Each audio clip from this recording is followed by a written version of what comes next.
Good evening, everyone. We apologize for starting a little bit late. We are going to call this regular meeting to order at 6:41 p.m. and start with the Pledge of Allegiance led by Vice Chair Goto. Please stand. Put your right hand over your heart. Ready, begin. I pledge allegiance to the flag of the United States of America and to the republic for which it stands, one nation, under God, indivisible, with liberty and justice for all. Thank you. Adrian, if you could please call the roll. Commissioner Branhag, Commissioner Chavez Morris, Commissioner Chen, Commissioner Herrera, Present. Commissioner Khan, Here. Vice Chair Goto. Here. Chair Jennings Nunez. Here.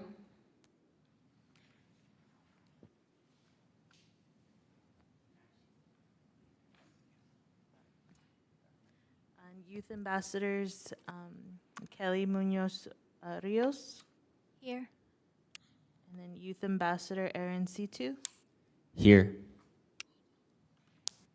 Thank you. We will now have some announcements from our staff liaison, Matthew Morales-Stevens.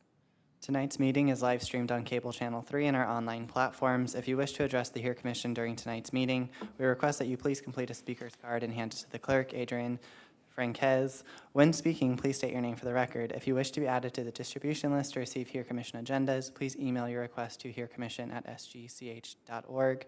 And just a notation, if there are technical difficulties, IT is working on it, and it should be back on Cable Channel 3 shortly. Thank you. So we'll begin with approval of agenda order. Are there any objections or changes to the agenda order? I would just ask the commission to remove the approval of the minutes since they weren't included in the initial agenda packet, and then it'll be addressed at the next meeting. Thank you. Do we have to make a motion for that, or do, okay. So if I could have a motion to remove the agenda item approval of the minutes? I move. Second? Thank you. Adrian, if you could please take the vote. Commissioner Branhag is absent. Commissioner Chavez Morris is absent. Commissioner Chen. Aye. Commissioner Herrera. Aye. Commissioner Khan. Aye. Vice Chair Goto. Aye. Chair Jennings Nunez. Aye. Motion passed by a vote of 5 ayes, 0 nays, 0 abstentions, and 2 absent. Thank you. So now we'll have public comment. This is the time set aside for members of the public to address the HEAR Commission on items of interest that are not on the agenda but are within the subject matter jurisdiction of the HEAR Commission. Pursuant to the Brown Act, the HEAR Commission cannot answer any questions or take any action until such time as the matter may appear as an item on a future agenda. If you wish to address the HEAR Commission, please fill out a speaker's card and hand it to the clerk. Matthew, do we have any requests for public comment? We do. Yes, we have a public comment by Andrew.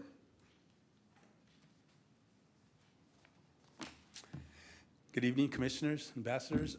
I just wanted to see if the staff reports could be put online before the meetings, because I've noticed this commission typically doesn't have the staff reports online, so it's kind of hard to, have to wait till we get here to read this.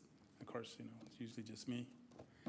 The other thing I wanted to talk about is, I know the commission, one of the things that the commission does is kind of look to find equity, right, in our communities, right? And I know today they're going to discuss the digital access, right? And I think one of the things that I would like to see discussed, and I don't know if it would be at this point or would be at the point where that would be pushed onto the city council, is the cost of equity, right? Because there's a cost to this. There's possibly a cost to anything that we try to do equitably, right? And I think sometimes those are the issues that aren't discussed, right? We want certain things to be done, right? We want everyone to have this digital access, but at what cost? And who's gonna pay for it, right? So I think sometimes when we talk about equity, we need to kind of bring up the discussion of how is it gonna be, funded, if there is funds involved, and who is gonna pay that? Thanks. Thank you. Any other public comments? No further public comments. And I will say, I guess not in direct response, but do we put the staff comments, like, do we add them after the meeting? Do we update the packet information, or can we update the packet information? For like after the meeting, is that what Right, you're? or the minutes, or somehow update things beyond just the agenda that may be posted right now? Sure. So the agenda typically includes all of the same items that the HERE Commission receives prior to the meeting. Anything that's discussed during the meeting would be reflected in the meeting minutes. With the exception of tonight's meeting, the follow-up items were not completed by staff until yesterday, so that was not included in the agenda packet. But ordinarily, it would be included in the agenda when it's posted. Unlike the city council meetings where it's linked, you'll notice that the agenda title shows up in blue, and then it will link to the staff report or the supplemental documents. Ours is essentially a running document which has all of the follow-up ones. So sometimes it will seem like it's not there because there's no highlighted link, but it is all included in the back end of the packet. Thank you. Could I ask a question on that? Is it okay? Sure. So, like, if I look at the agenda, you're saying it'll be below it? Like, if I continue scrolling? Correct. And then I can chat with you after the meeting. Okay, thank you. Okay, so we'll go on to agenda item 4, which is a discussion items, and start with A, which is discussion of the approved 2023 annual work plan. The commission will review and discuss the 2023 approved work plan. Matthew, do we have any public comments on this discussion item? We do not. Thank you. So Matthew has included the 2023 approved annual work plan in our packet. We'll be discussing the mental wellness expo and mainly the mental wellness expo later in the meeting, but are there any items in addition to that that anyone would like to either discuss or have questions about?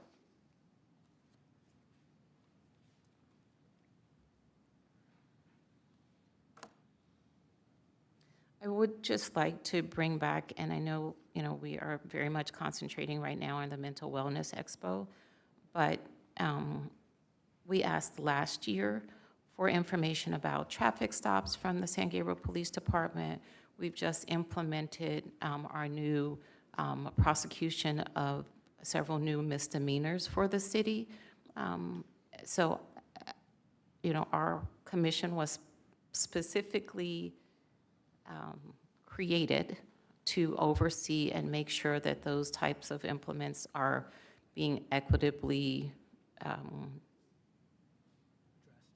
thank you. And so we didn't end up getting that information from the police department last year, and it should be something that they've been gathering now for over 2 years, the information on the traffic stops. So I would like to see that come to the HERE Commission before the end of the year. Yeah, and I just want to support our chair, and I know that this commission was created in light of the George Floyd incident, and it's very important that we have that information. So I just want to echo Chair Chastity Nunez's comments. And then one other item, because the year is going very quickly and November will be upon us, and I know Matthew knows what I'm getting ready to ask about, but we did have the goal of trying to, we created our video that highlighted Native American Heritage Month, and we were hoping to come up with our land acknowledgement statement before this November. And so if that could be worked on again in terms of a meeting. And I don't know, are we able to meet virtually anymore or not anymore? Okay.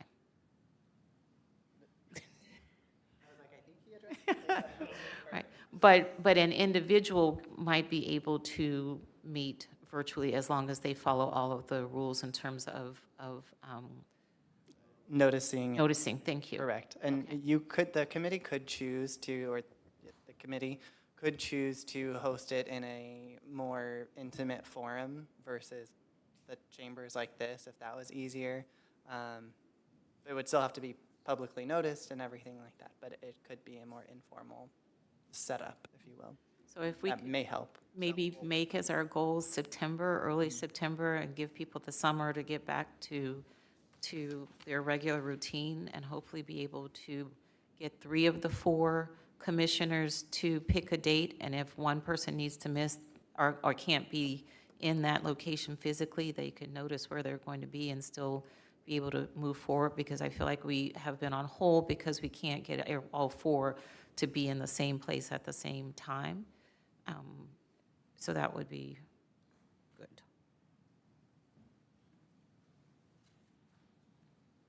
Do we have anyone else who has any questions? Our youth ambassadors, do you have any questions or? Okay, so then we will move on to 4B, which is going to be the bulk of our meeting today. The 2023 Mental Wellness Expo commission members will continue to plan the 2023 Mental Wellness Expo, which is scheduled for Sunday, October 1st. Matthew, do we have any public comments on this discussion item? We do not. Thank you. So thank you, everyone who sent in information and their PowerPoint slides as requested. I will 100% fess up and say mine was one of the last to get in. I missed the deadline that I told everybody to make, but I got them in, so that's good. So I really appreciate those who were able to do that. It's going to be very helpful, I think, tonight as we go through things. Our lead is not here. She let us know that she would not be here today, but she sent information in. And Vice Chair Godo is certainly taking a very important role in terms of the workshops. So we'll go ahead and proceed. Matthew's going to bring up the PowerPoint slides, or Adrian, and we're going to allow each person who sent in some information to just go through your area with your slides. And then if you don't have any slides, we'll just ask you to please give us an update answering those questions that we asked you to answer. And then from here, I think I'm going to let Vice Chair Godo kind of help us along.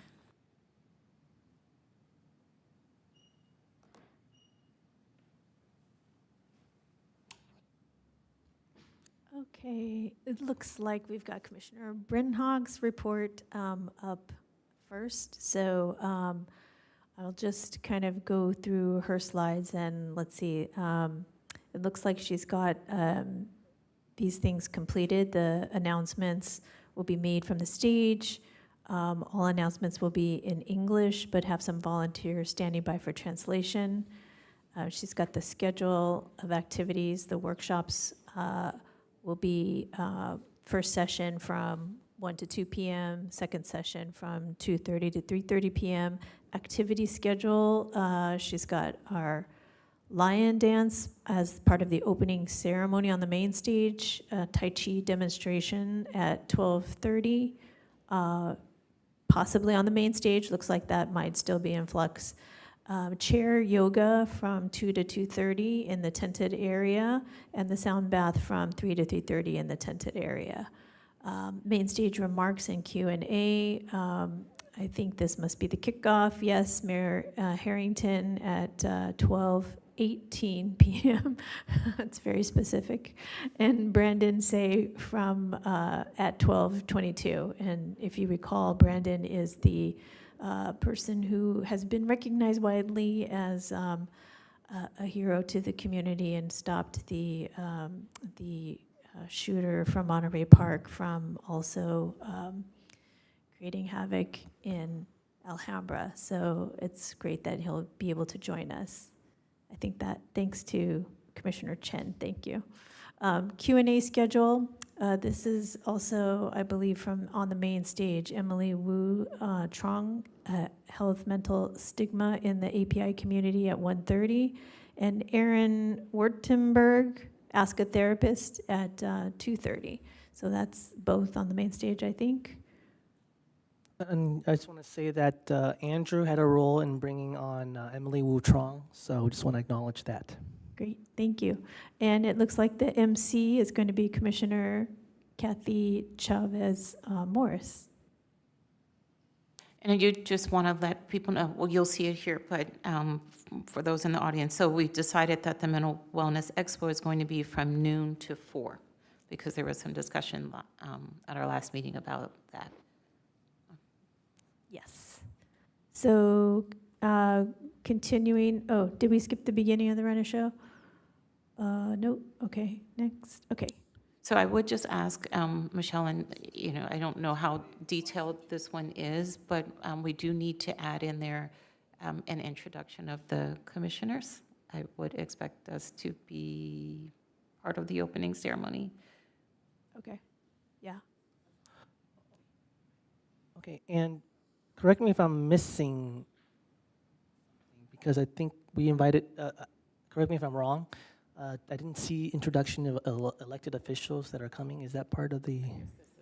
It's on the next, we're jumping ahead. So Okay, she's got the full run of show on the next 2 slides. So I don't know if we want to necessarily run through all of this, but essentially she's scheduled out. It looks like the Oh, I see opening. now. Yeah, I apologize. That's I thought- okay. I thought it was going to be at the beginning, so I missed it. So. no worries. This is the more detailed, like minute by minute run of show for the kickoff ceremony, and she's got it scripted and timed out to end. It looks like hopefully by 12:30. And then we will have some of the activities. The Tai Chi demonstration will be immediately following, and then some of the logistics on picking up lunches for the volunteers, etc. So the rest of the run of the show for the day, or at least the schedule, is here, including the first of the raffle prize announcements, and it says here that I guess it's been decided that the winners do not need to be present. There's some announcements highlighting the children's activities, the children areas activities, and then some of the main stage speakers are scheduled here as well. So it looks like we've got everything scheduled through the breakdown, and everything should be concluded and wrapped up by 4:30. And this is a shot list that we talked about at our last meeting from Commissioner Chavez Morris. So these are basically the photographs that we'd like to make sure that we have a photographer capture. And I don't know, Rick, Commissioner Khan, if you had a chance to talk to your volunteer, yeah? Is he, okay, perfect. So he's able to come, and so we can provide this list to him of the photographs that we need for the day. Commissioner Khan, do you have his name that we can? Matt Rizwan, Redzuan. I'm sorry, one more time. Matt, M-A-T-T. His last name is Rizwan. It's Redzuan.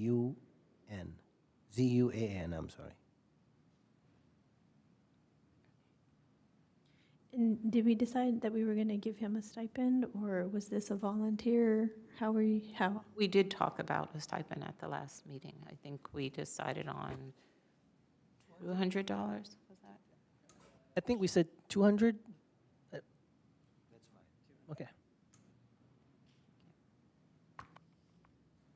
And also, I think we said that that we would like our youth ambassadors to still participate in the, images, right? Or are we not? Oh, I'm putting them to work. Okay, so if you They will already are, have then, roles also, but okay. if they would like to take photos as well. I then- I will think, be taking photos myself, so. I think one of our youth ambassadors might have had somebody in mind who was interested in photography or is a photographer who you were thinking about tapping. Yeah, I know someone who's interested in photography, but I don't know if I want to have them like overlap with Mr. Khan's volunteer as well. Would you still like me to like reach out and like confirm? So you don't want him to overlap, or Or I don't know if that would be just like a cause of conflict, but I can still reach out. what are your thoughts? I think it would be nice to have someone else taking less kind of formal shots and just working throughout and taking additional shots. I think if that person doesn't mind, I think it would be great. So he wouldn't necessarily have that shot list, but maybe he could take some more candids and just use his judgment on what he thinks might be interesting. Okay. That'd be great. Yeah, I mean, I think you just extend the invitation, and it could be part of his portfolio that, he took pictures at this event, and he or she may or they may or may not be interested in, and whatever the outcome is, it's fine. We can also offer, I know some students are looking for community service hours, so we're also happy to provide those as well. Okay, I'll reach out then. Yeah, and possibly maybe we can divide the photography in two sections. One can cover the workshops, the other one can cover outside. Well, I If think it's I think we'd like to have your professional volunteer have the shot list. So just to make sure that we get everything that we need, because as a reminder, we'll be required to do a report for our grant for City of Hope. So we'll be using these photos in both a presentation and a poster board session. Got it. Okay, so if I may, I mentioned it before that it would be a great opportunity to invite Monterey Park City Council, at least the mayor, the city as a whole, and then also Alhambra City Council, at least the mayor. And I would recommend that we actually let them speak for a little bit. I know we already have the gentleman involved, Brandon, but this will show solidarity within our cities, even given that it was so close by. And then for the speaker opportunities not provided, so are we asking them to provide, to give a certificate, or are they gonna, normally they bring stuff like certificates and all that. So are we asking them for certificates or of any sort?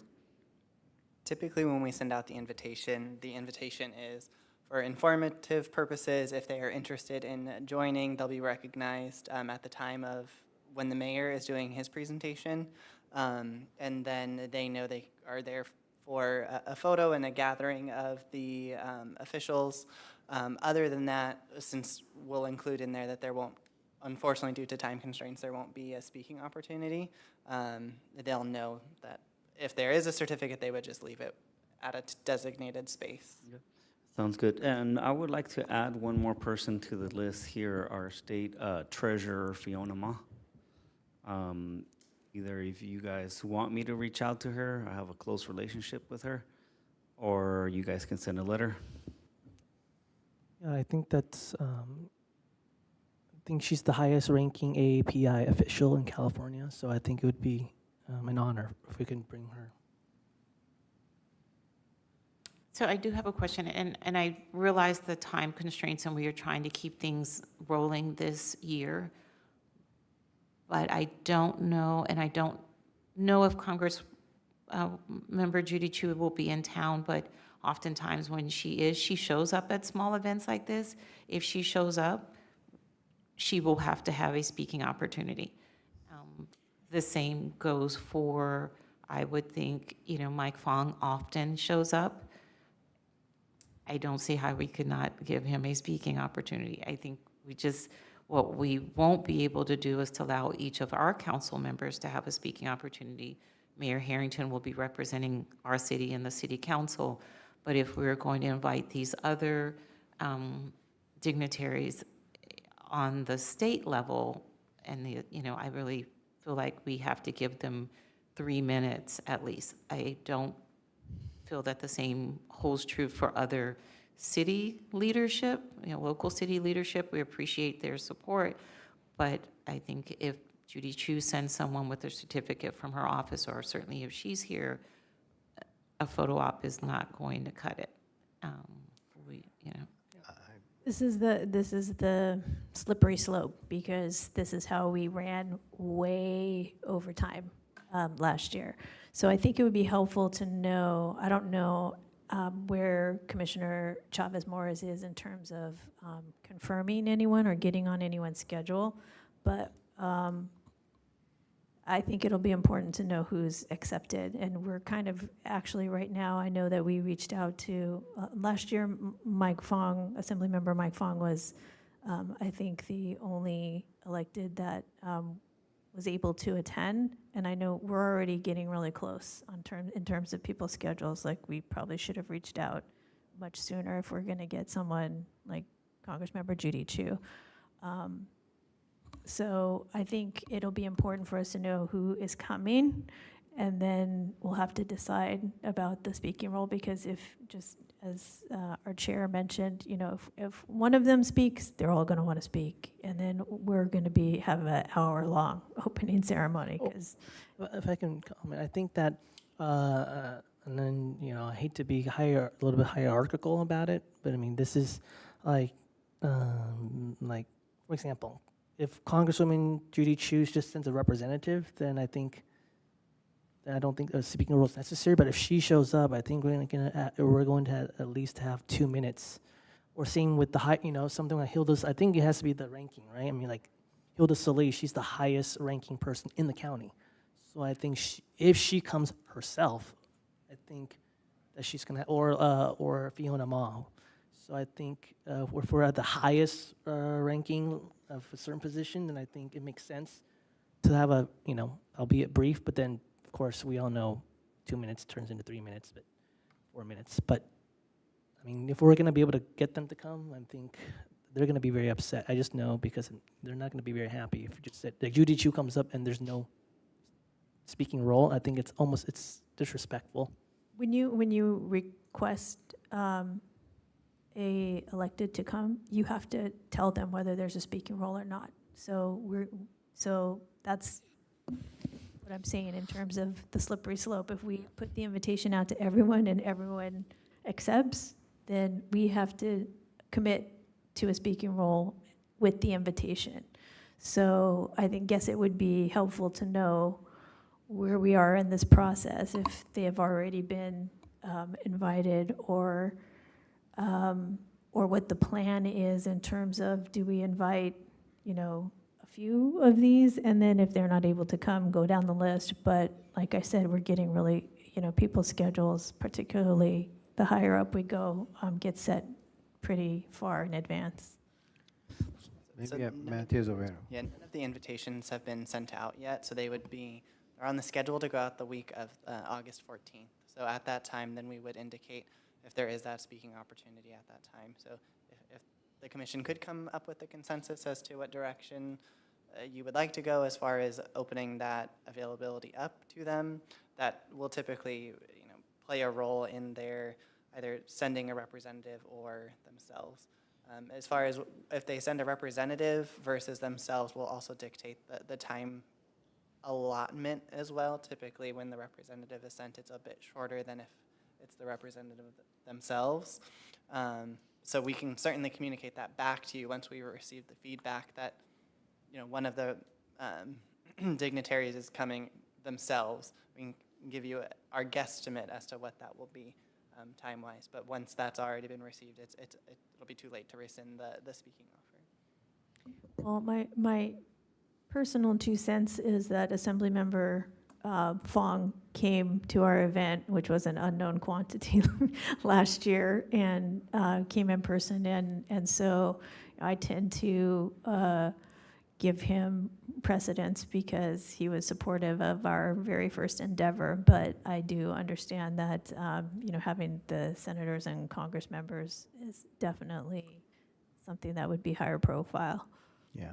Right. I think they do attract some people, audience too, so it's a good thing to invite them. And definitely, I would also recommend that we give Yeah, you can't speaking have, time. you can't have one speak and not the other, because then it becomes like a political nightmare. Disrespectful to say the least, right? Giving somebody more importance than another. On another note, this is the, mental health wellness. People are going to think about what happened that dreadful night of that Chinese festival. So we might get elected officials to show up, the actual elected officials to show up. And I do feel that this is a platform for where they get to speak to the community and address provide us guidance, right, of moving forward, even though they already have. I mean,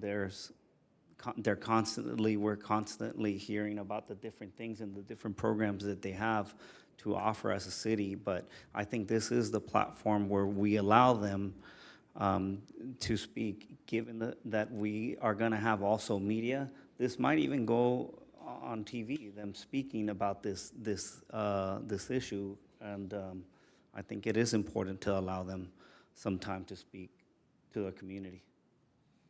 So my feeling is that if it is appropriate in the letter to basically say for Congressmember Judy Chu, Senator Susan Rubio, Mike Fong, Hilda Solis, if you are able to personally attend, we are happy to allot 3 minutes or whatever we want to allot for you to address our audience specifically on the theme of mental wellness. I do not think it is a time for us to allow any more than they will already do for it to become some political soundboard for them on whatever. This is highlighting mental wellness and what we're doing in the community. They have many other platforms to do the other. And they will say whatever they say, but usually they ask for direction on what we would like for them to speak on. If they send a representative, then we will say thank you very much for sending the representative. We really appreciate the support, but that they won't be provided a speaking opportunity. If that is correct to do, I think that's what we should do. I think that in terms of our city leaders, because that's where things got extended last year, that we make it very clear that we really appreciate their support if they're attending. We expect for them to attend because this is a city event, but that the mayor will be representing all of the council members. They won't each be able to speak. And so if we have the mayor of San Gabriel and then at most these 4 other representatives or dignitaries, we're talking about 20 minutes. And I think if they actually show up, then we need to provide that. That is my feeling. I don't think all 4 of them will, but if someone actually takes the time out of their schedule to pass through our event, then I agree. I don't see how we could not give them an opportunity, but it's not an unlimited 10-minute speech. Yeah, so I echo what you're saying. I think the tricky part to Vice Chair's point is what do we do? For example, let's just say, all 5 city council members of Monterey Park and Alhambra show up, Right. So is it like, are we just allowing the mayor to speak, or they're not all going to speak? They're just, I think that's what you're worried about, right, Vicky? most definitely. I think that any other of the elected or appointed officials who come will be acknowledged. They cannot speak. It'll be a 2-hour event. And I think if, given, let's say, all 4 or 5, if you include Fiona Ma, attend, then we need to have a backup plan for how the schedule is going to be blown, because we've got the first activity starting at 12:30, and that's not going to be possible if we're at 1 o'clock by the time we're done with the opening ceremony, which is what happened last year. Yeah, I strongly will say that I would like to hear the Monterey Park mayor speak, and I would like to hear the Alhambra mayor speak. I'm not saying every single city council member, but given that this tragedy was so close and we're providing this service right next to the cities that were affected, and may I add that we did have here in the city of San Gabriel, people that were victims of that shooting as well. And they would probably appreciate hearing from the mayor of Monterey Park and the mayor of Alhambra.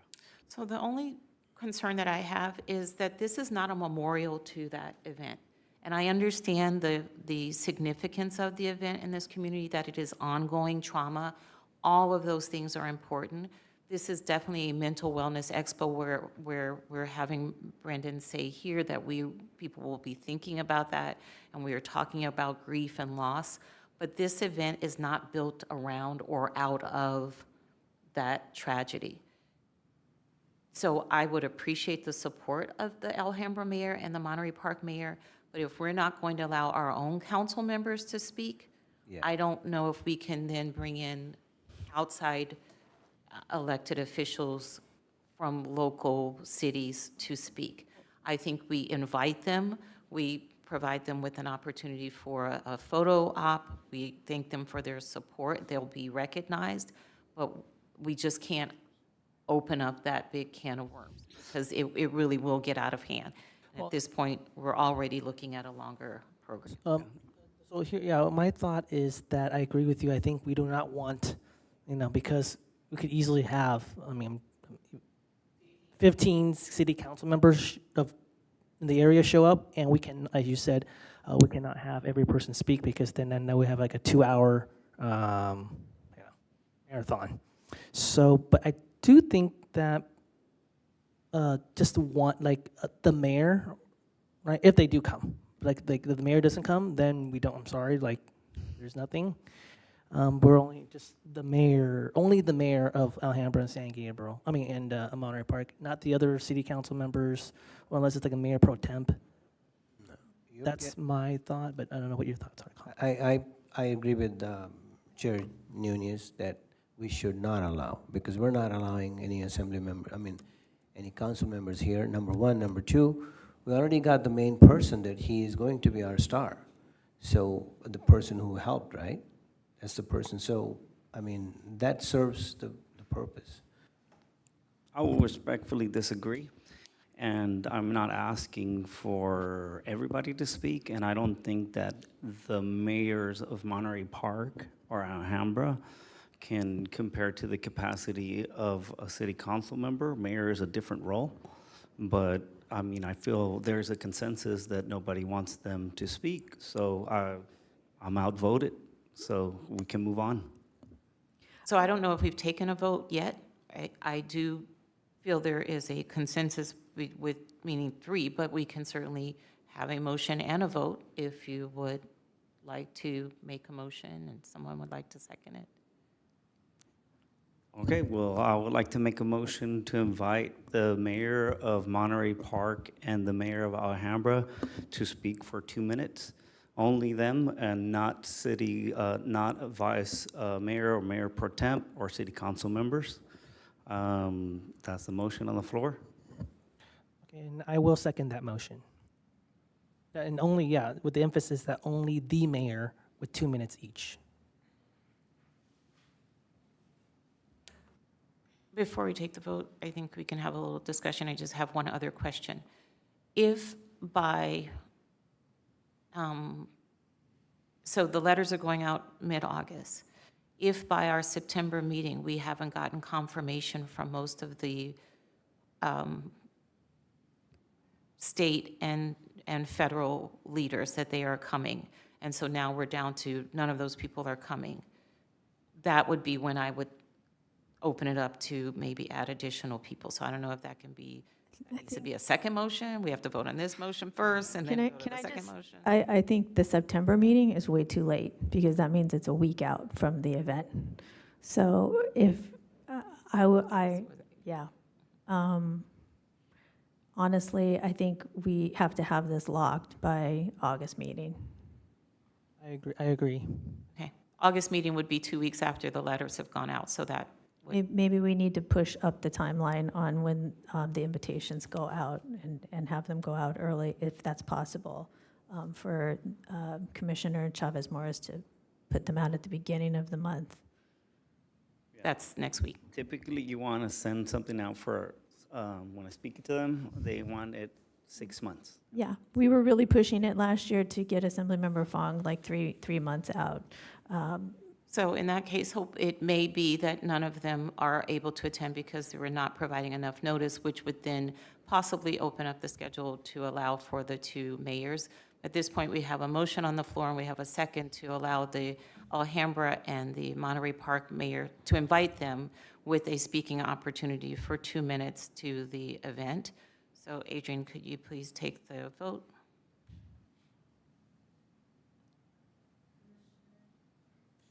Commissioner Brenhog is absent. Commissioner Chavez Morris is absent. Commissioner Chen. Aye. Commissioner Herrera. Aye. Commissioner Khan. Nay. Vice Chair Godo. No. Chair Jennings Nunez. No. Motion does not pass by a vote of 2 ayes, 3 nays, and 0 abstentions, and 2 absent. But I would like to make a second motion that if our higher elected officials are unable to attend, that we then extend and I don't know how that would go over, but that we consider extending an invitation at the end of August to our Monterey Park and Alhambra mayors to participate with a speaking role. So what if we said something like, time permitting, right? Because an invitation, or I don't know how to word it, but It would be because they're local that we are counting on being able to contact them at the end of August to extend the invitation. I'll second that motion. Adrian, would you please take the vote? Could you repeat the motion? You. Essentially, the motion is that if Congress member Judy Chu, Susan Rubio, Mike Fong, Hilda Solis, or a significant number of them are unable to attend, that we then extend the invitation to the Monterey Park mayor and Alhambra mayor to participate with a 2-minute speaking role.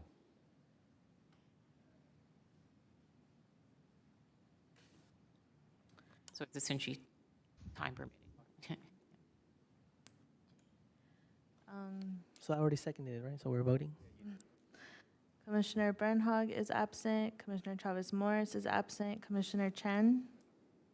Aye. Commissioner Herrera. Aye. Commissioner Khan. Aye. Vice Chair Godo. Aye. Chair Jennings Nunez. Aye. Motion passed by a vote of 5 ayes, 0 nays, 0 abstentions, and 2 absent. Thank you. Okay, so we will see at our August meeting who we have received confirmations from in terms of those other speakers. Thank you. So just to clarify, when is the letter going to be ready? So it'll be separate letters depending on what we're inviting them for. It's clear that the commission wants it pushed up a little bit, so we'll try to get them out the beginning of next week. We'll do our very, very best to get them out the first week of next week. At least the ones that are going to Congressmember Judy Chu, Susan Rubio, Mike Fong, and Hilda Solis, because those are the ones. And Fiona Ma, right? And Fiona Moss. And maybe, I know that Commissioner Chavez Morris is not here tonight, but if she has personal relationships with the elected, sometimes you can reach out to the scheduler and they can just tell you it's not a possibility. So then there's no point in sending the letter, because if they're already booked on that day, then they're not going to be available. So I would suggest maybe that Commissioner Chavez Morris may want to kind of just get an informal idea, if that's even a possibility, before we go to the trouble of sending the letter. It'll save you a little work if they're, elsewhere that day. Okay, so I guess we'll move to the next slide. Thanks, everyone, for the conversation. Here's the workshop area, and sorry for the very tiny type, but we do have our 4 workshops set and scheduled. These are the CT Anchor Suicide Prevention Training that we discussed before with Changing Tides and QPR Institute will be in the Padillo Room. The first session. The small blurb will be available for any marketing purposes to kind of give you an idea of what the topic will cover. And then our wonderful city staff partners have already put together our Eventbrite pre-registration site. So we are hoping for at least, we're shooting for 40 participants for each of the sessions. And the others will be from the LA County Department of Mental Health, first session, Understanding Depression and Growing Resilience. And they will also be doing Understanding Childhood Behaviors and Disorders. That's a little bit different from what we had previously, but in looking at the blurbs, it seemed like it would be, I think, of interest to our community to have something for parents that are raising adolescents and what to look for. Our 4th workshop, which will be part of the second session, we did find someone to address social isolation. So Special Services Group will be doing a workshop on defining loneliness and creating connections. There's a short description, and one question I did have on the Eventbrite, I know that for the suicide prevention training, Changing Tides was going to handle the registration, so are we just sending to their link? Yes, my apologies. That will actually, I'm going to deactivate that first one, so then it redirects directly to theirs. Okay. So I had already published this by the time I realized that, so my apologies. No problem. And we're having them go ahead and handle the registration for that one just because they do a little pre-survey for the participants. And then they also have a waiver form for any minor. So that training is available for anyone 16 and over. But anyone who's 16 and 17 needs to have their parents sign off on that. And so as we've previously discussed, all of these will have live translation. There is a limited number of headsets that will be available for the Mandarin and Spanish translation. So we're just kind of going with the flow on how the registration sign-ups will go. And then hopefully we will still have space for walk-ins as well who are interested. So those are set. And does anyone have any questions on those? Yeah, I have a question. I'm kind of wanted to see, I mean, it looks like it's already set in stone and you guys did all the work on this already. But I kind of wanted to see something on abuse, on drug abuse and fentanyl right now. That fentanyl is the leading factor of people being, dying. And I heard about a person working for a utility company right now with the heat that they grabbed the bottle or somebody gave them a water bottle and it had fentanyl and they died. I think when we talk about mental health and mental health wellness and suicide and depression and loneliness, a lot of people tend to gravitate to drugs and alcohol abuse. If we could somehow tailor that into one, that would be great. And that's my only feedback on that. Other than that, everything looks good. Understanding depression and growing resilience and defining loneliness and creating connections. To me, those two, I'm sure they're different in a way, but I feel like they're kind of the same. But other than that, that's my only feedback on that. I think this is the great workshops are great, and I'm sure to your point. I mean, if we could ask one of the presenters just include like a bullet point on how one of these things are connected to addiction and fentanyl, that could be like a 2-minute talking point. I know that the LA County Department of Mental Health, their workshops are already set. And so I think the suicide prevention training does somewhat touch on that, but I will remind everyone that we will have exhibitors tabling with resources.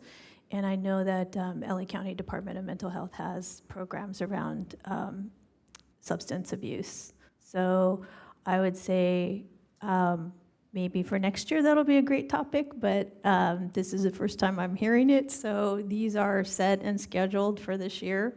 And maybe we can ask some of our exhibitors to have some resources and information about that.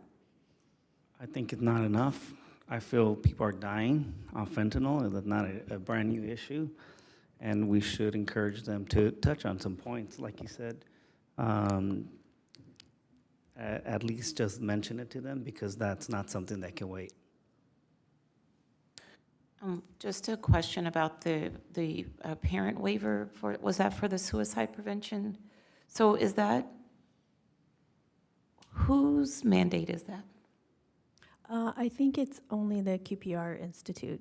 It's only for minors, the 16 and 17. I'm just saying, in terms of minors' ability to access treatment for substance use disorder. Oh, no. that kind That's of just thing. for them to I'm take. just saying, there is no mandate by the state, by the county, that a parent provide permission for someone to seek mental health No. care. This is just So- for the training, for them to participate in the actual training. Right, but what I'm saying is it seems to me to inhibit the ability, so if a teen wants to attend a session or is having ideas about suicide or friends with, we have a huge discussion right now about that in high school, and maybe our youth ambassadors can speak to this, and they've spoken to it before. It impairs their ability to possibly attend the sessions if they have to get a parent permission. So I'm just wondering, It's probably is for that? it's probably for liability of the organization. Can you ask? I will. If they can waive that, or where it's coming from, or how it's even going to be, why am I blanking all the words? How they're going to, not implement it, I'm looking for another word, you enforce, thank you, how they're going to enforce it. It's part of the registration if you're a minor. I mean, I think it's related to, I know it's related to the QPR Institute. I don't think Changing Tides has that, so I can ask if they want to waive it. I think our youth ambassador wanted to make a comment. I think the age requirement isn't necessarily a bad thing, because I do believe you have to have like some level of like maturity if you're going to help someone who really is having suicidal thoughts. And for someone who is young, if they don't know how to properly deal with the situation, their first response should be referring them to someone who does know how to deal with the situation. But another thing I kind of want to talk about here is that a lot of people who consider like suicidal thoughts often have like these underlying like symptoms. Going through suicide prevention training isn't going to address those symptoms. I think those symptoms are more so like being addressed by the other workshops of like understanding depression, growing resilience, defining loneliness, and creating connections. Because the training, from my understanding at least, is like how you can help someone else, but not necessarily yourself. So I think as long as like there's no age minimum for the rest of the workshops, it shouldn't be a major cause for concern. That's a very good point, and I agree with you. The training I took the training, so it's really about assisting people who may be in distress. But I will ask them if they can waive it. I don't think that they will bring down their age requirement, so I can report back at the next session. That would help us in terms of walk-ins. I mean, that was one of the issues. If the teens come as volunteers and decide to take the training, they wouldn't necessarily have their parent there to sign. So I'll check into that and report back to you guys. Thank you. Okay. Any other questions or comments? Thank you, Ambassador Saitu. That was very thoughtful input. Anything else on the workshops? If you don't mind, I'll just pull up the Eventbrite link. It's going to be the same for all of the last three. Of course, the first one will be different. Just then when you look at it, you'll have an idea of what it is. So it has the date and location, the brief description, the logo of each of the individual presenters, and then the sale for all of them. Sale of the tickets start August 1st. And at the time of registration, it'll take their first name, last name, email address, and then their, sorry, I drew a blank. It will also prompt them to answer 2 additional questions. One is, will you need live translation in Spanish? And one is, will you need live translation in Mandarin? So those will all be encompassing here.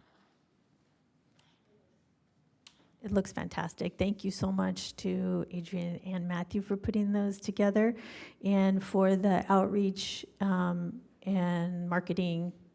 These things are live, so we can start publicizing them, and hopefully we'll hear more about the plan, the communications plan, later on in our deck here.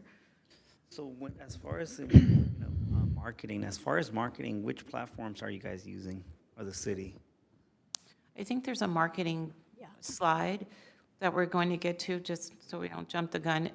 Again, I just did it myself, so we'll go through the slides so we can get through all that information. But there is a marketing slide that hopefully will address that. This is just a continuation of what's been completed for the workshops. The vendor approval process is in play, and the translation materials are being submitted for completion. Pre-registration, as you saw, the Eventbrite pages are up. And for volunteers, each of the workshops is going to need 3 volunteers for a total of 6 who will check in participants. We're going to have a one-way entrance into the workshop so that we can have a list of who pre-registered and check them off. They'll need to sign up any walk-ins, distribute survey forms, help direct people to the translation headsets. They're going to give a 5-minute warning to the presenters, so they'll be keeping time, and then they'll collect surveys and provide the passport stickers at the end. And these are the things that were still pending. So confirmation will go out to all the workshop presenters with the event details and the directions for the rooms. We will need a box on the passport for the workshops. We do have the big check from City of Hope that's available to be on stage for the opening, and hopefully we can work a thank you into both of our funders into the opening remarks. And then supplies that'll be needed for the workshops are stickers for the passports, copies of the surveys, pencils, water for the presenters, and just signage for the event. And I'll take care of the small thank yous for the presenters. So Commissioner Khan, community booths. So far, I think the response has been pretty slow. It may be normal for all, but I personally, with Matthew, I've been bugging Matthew the heck to get these people in. I do have one the organization that they will not be participating this year. So the question was, should we look for a new organization or agency to come and replace them? So far, these are the numbers. These are the folks we have approval. I mean, we have confirmation from, and we're still working. And I believe traditionally the confirmations come in all the way through September, mid of September. So I'm hoping that would be. I mean, if we can expedite, I will definitely do. But I'm doing all the best. Commissioner Khan, can you tell us who else was invited? Because I know that Changing Tides has already said that they are interested in tabling, so I don't know if they... My apologies, I was going to chime in right now. So LA County Department of Mental Health, we received confirmation today. Yes. And then Changing Tides was just an omission on my end. Oh, okay. Yeah. And So from our meeting that we had for Changing Tides, I didn't make it over to this side, so my apologies, Commissioner. no problem. And then last year, LA versus Hate, the SSG group, was an exhibitor, and I spoke with them this week, and they said they didn't receive an invitation. So, Whoever was there last year, plus Commissioner Brenha sent me 3 more agencies that we have sent out to, that I've sent them out to. okay. So, Yeah, Commissioner Khan has sent out several reminders, so that's been fantastic. Thank you for taking that off of our plate. We appreciate that. By chance, do you have a different contact for LA versus Hate, or?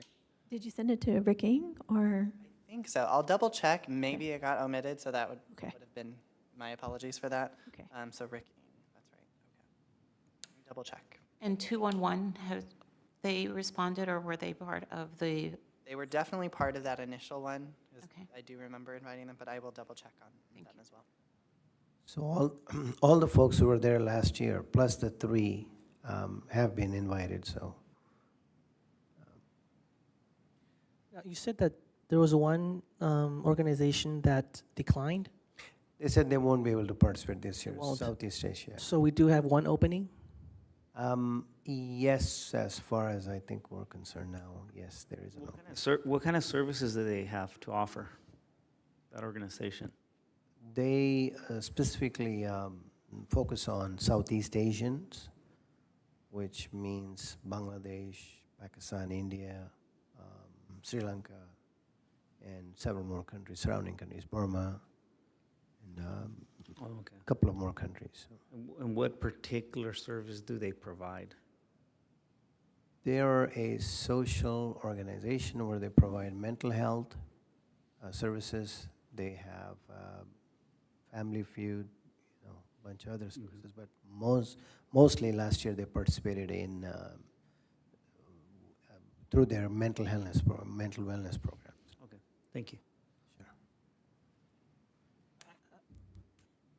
I do have like a recommendation for a replacement, because I do know of this nonprofit that does that kind of work, but specifically with Chinese American families, and they work specifically intergenerationally to provide mental health advocacy and counseling and all that.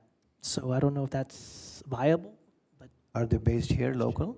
Are they based locally here, or? yes, yeah, they're having an event in September in Almanzar, but but not October. But I can send an invitation if that's available, unless somebody else has a better suggestion, or unless that's not even available.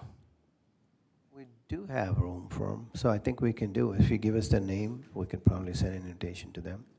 And also, Herald Christian Center has not responded so far, so, I mean, I sent out as many as 5 reminders. so we'll have a more complete list, hopefully, certainly by the next meeting. And if you do have any other suggestions for appropriate organizations that are local, provide them to Matthew and to Commissioner Khan. Yeah. And, it may be a matter of sending out a number, because it looks like there will be several people who won't be able to participate, so, okay. Maybe they'll just respond to us somewhere in the middle, so, But definitely, I think we can always go for more. Then we have more choices to pick from, so if we get more. Next. So Commissioner Chen, can you, when you get a chance, just give us a contact, we'll send them out. Anyway. Yes, I will do that. So I apologize. My little boxes are off. All of the little symbols are off a little bit. But the layout has not changed from the previous meeting. There was some slight discussion with regards to moving the round tables, the yellow circles, from the second lawn area to the left hand of the plaza in that open patch area, which would be, I don't know if my mouse will show up, right in this area. As I mentioned in the last meeting, I wouldn't recommend doing that, just because there will be quite a bit of noise from the speakers on the stage, which will be pushed back a little bit. There will also be crowding in here. So there's a potential that you could add some round tables back just behind the actual tree itself. But I wouldn't recommend it. I would certainly recommend keeping it here. That way there's a designated location for it that's a bit more controlled compared to getting this congested. It will also take away from the area that has kind of been set aside for Commissioner Khan to designate for the community booths. The workshop area will be in the Padillo room here and the Grapevine room. The demonstrations will all take place in this first lawn area, and then the tent area back here would be a designated volunteer station. So there's a black gate that comes across just before you hit the tent area. So staff would just move that over and put a sign, so that way there's a designated open space versus last year we had pizza and waters available in the lounge here. But since it bleeds right into the Padillo room, especially with noise, they can be as rambunctious as they want back in the tent area during their off time. So that'll give them some more space. But the lounge area will still be available for prep work, or if the commissioners wanted to take your break in there, it'll still be available for you should you choose to do so. We do have the food truck confirmed. It's I should say it's 99% confirmed. I have one more step to do, but it should be Coffee A Go-Go. They were at our 4th of July event. They're pretty flexible as far as what they serve and try to tailor it to the actual event itself. If you were at 4th of July, they had red, white, and blue colored items. But they do smoothies, they do coffee, they do sandwiches, so something a bit more informal but kind of appeases everyone. So that was well received. So that's confirmed and ready to go, and they'll be located right in front of the plaza in the turnout area. Other than that, the front gate here will be closed, and we will take off this box here and likely move it either over here or to another location to provide a clear signage breezeway down this corridor to then bleed into the tent area, into the second lawn area, and then the demonstration booth area. So this can end up being a check-in station for demonstrations, but since they walk right down in there, the only caveat would be for persons requiring any accommodations. They would simply reach out to the info booth, and then staff can escort them either through the Padillo room down to the lawn area or around the building through the Grapevine into the lawn. And we'll be on site to assist with that. Other than that, the layout remains, as I said, the same. It's just a lot of it's confirmed now. Were there any questions or concerns on the layout before we move? And signage, Matthew, will the city take care of that? Okay. Correct. Thank you. Adrienne is always fantastic of making it cohesive, so either she'll be working on it or one of my other staff will take care of it. Okay, thank you. With regards to the budget, I've updated it slightly from the discussion that occurred at the last meeting. So the flyer printing, I'll have a better cost for you at the next meeting as far as what that cost will look like.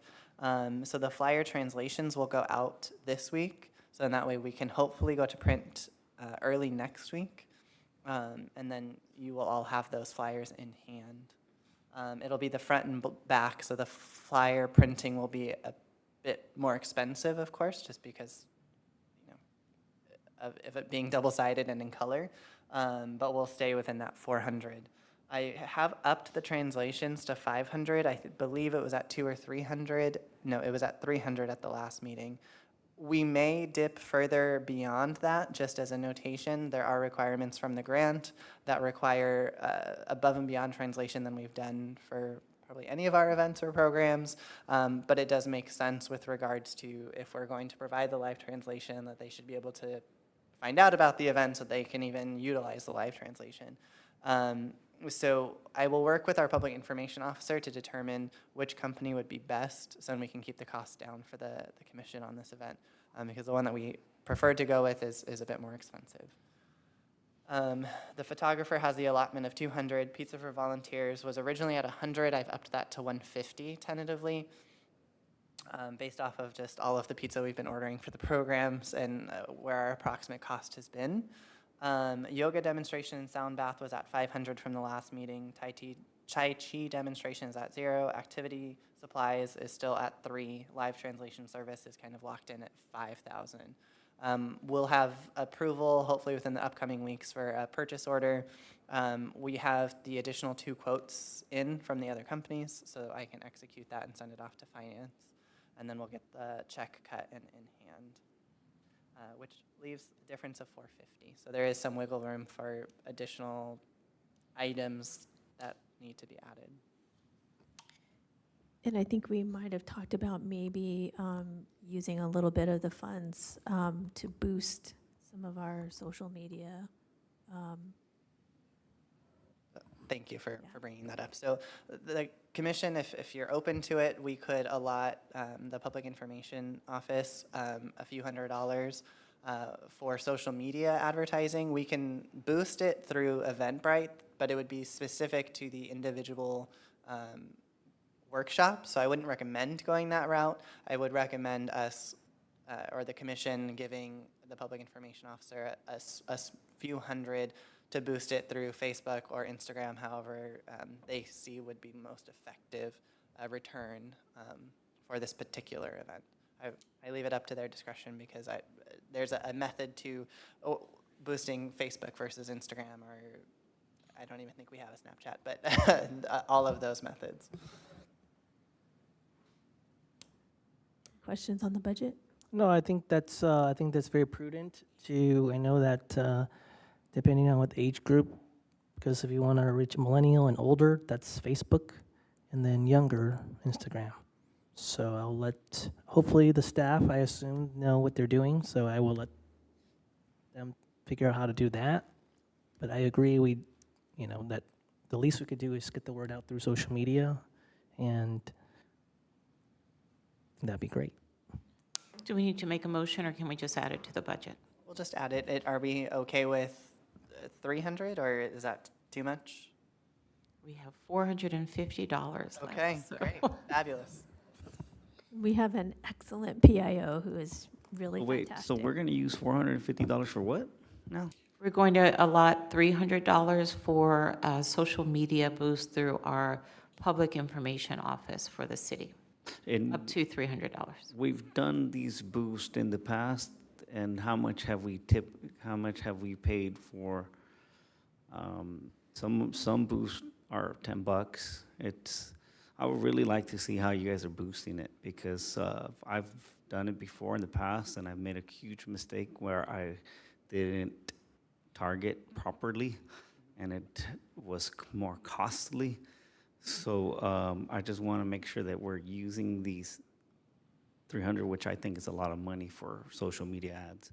So I think that's why we're going to go through the designated PIO office as opposed to just kind of coming up with it ourselves. And hopefully she won't need to spend the entire 300, but we will allot up to 300 for her to use at her discretion. But Clara, our Public Information Officer, is the same one that has been highlighting all of the city events so far. And I think she's certainly been increasing attendance at them.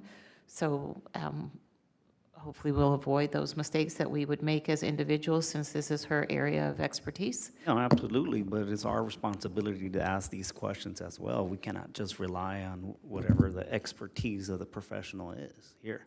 So I would like to talk to her, and if we could set up a meeting to see how she's strategically marketing this information, because this is, again, this is the money that, was given to us, and I want to make sure that we're spending it properly. For the pizza here, how many pizzas are we gonna get?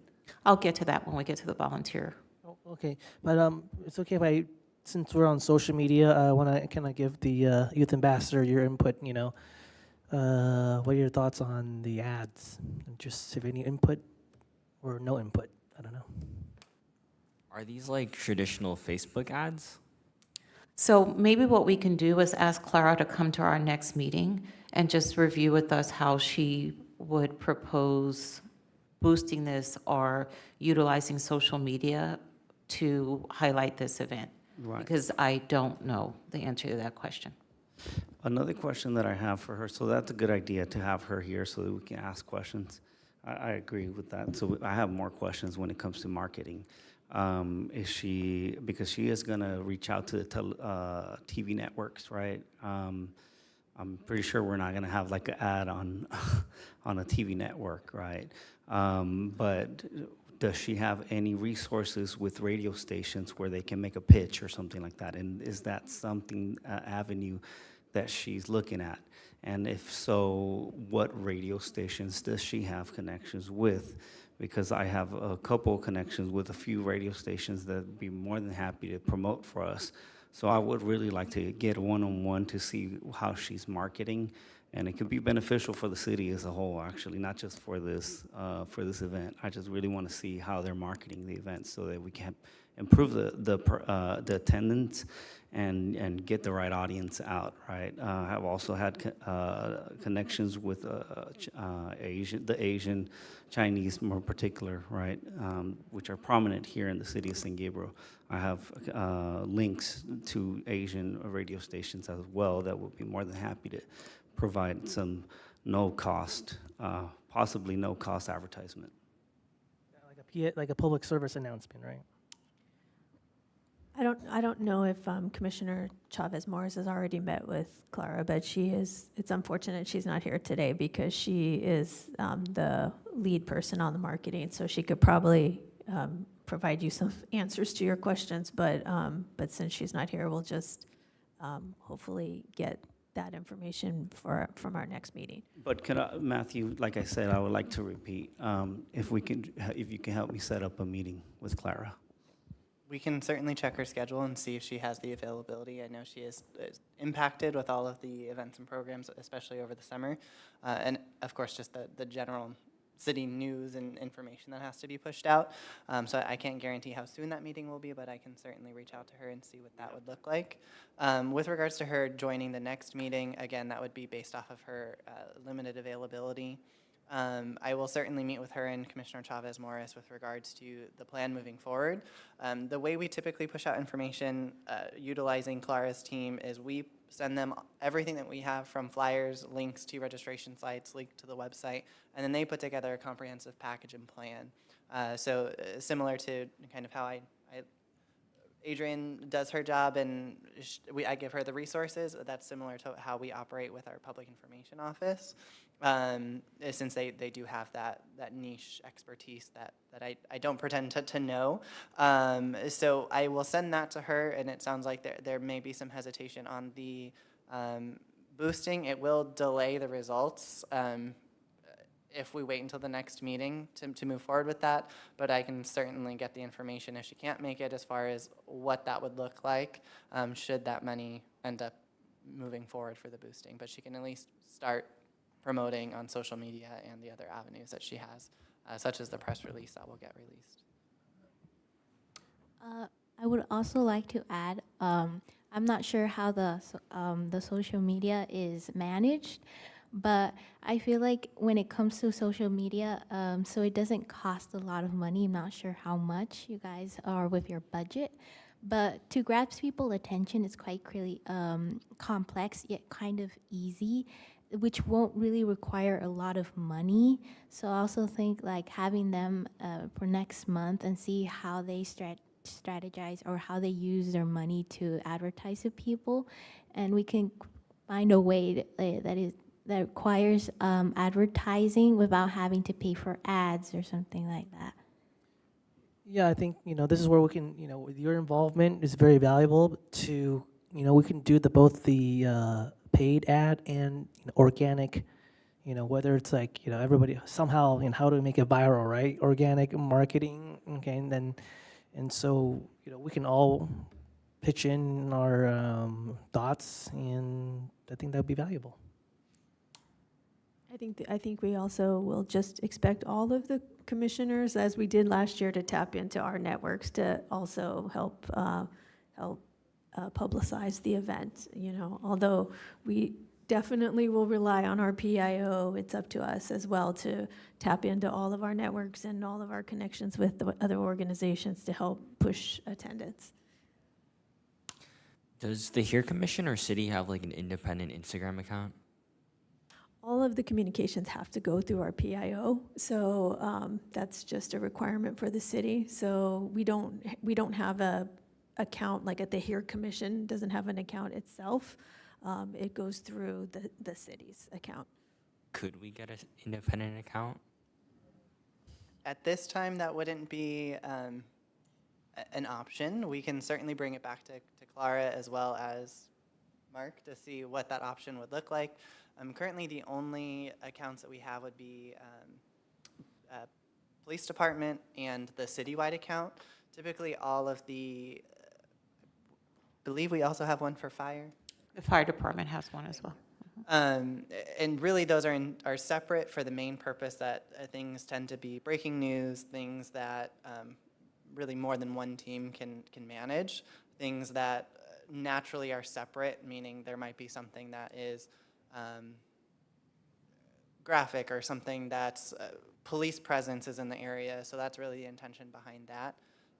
Whereas the city news, the city channels, through Instagram and Facebook and WeChat are intended for the news purpose. So, you know, that there's a drought, or here's the upcoming event, or the upcoming classes that are happening. So this does fit in alignment with the city channels.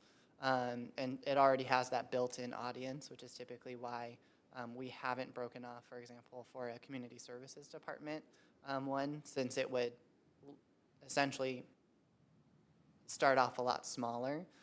Over time, it may, you know, exceed, but in that growth phase, there would certainly be a hindrance to who's receiving your information until people have, I'm blanking on the word, but not subscribe, but followed. Thank you.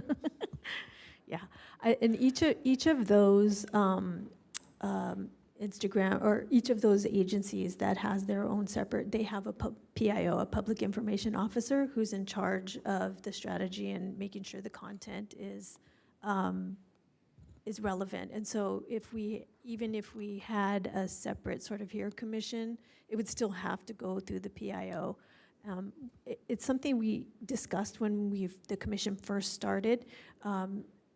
And I think what we landed on is that commissioners could have an Instagram account as a commissioner that would represent us personally, but it wouldn't be the official city or official HERE commission. So that's kind of how we ended up.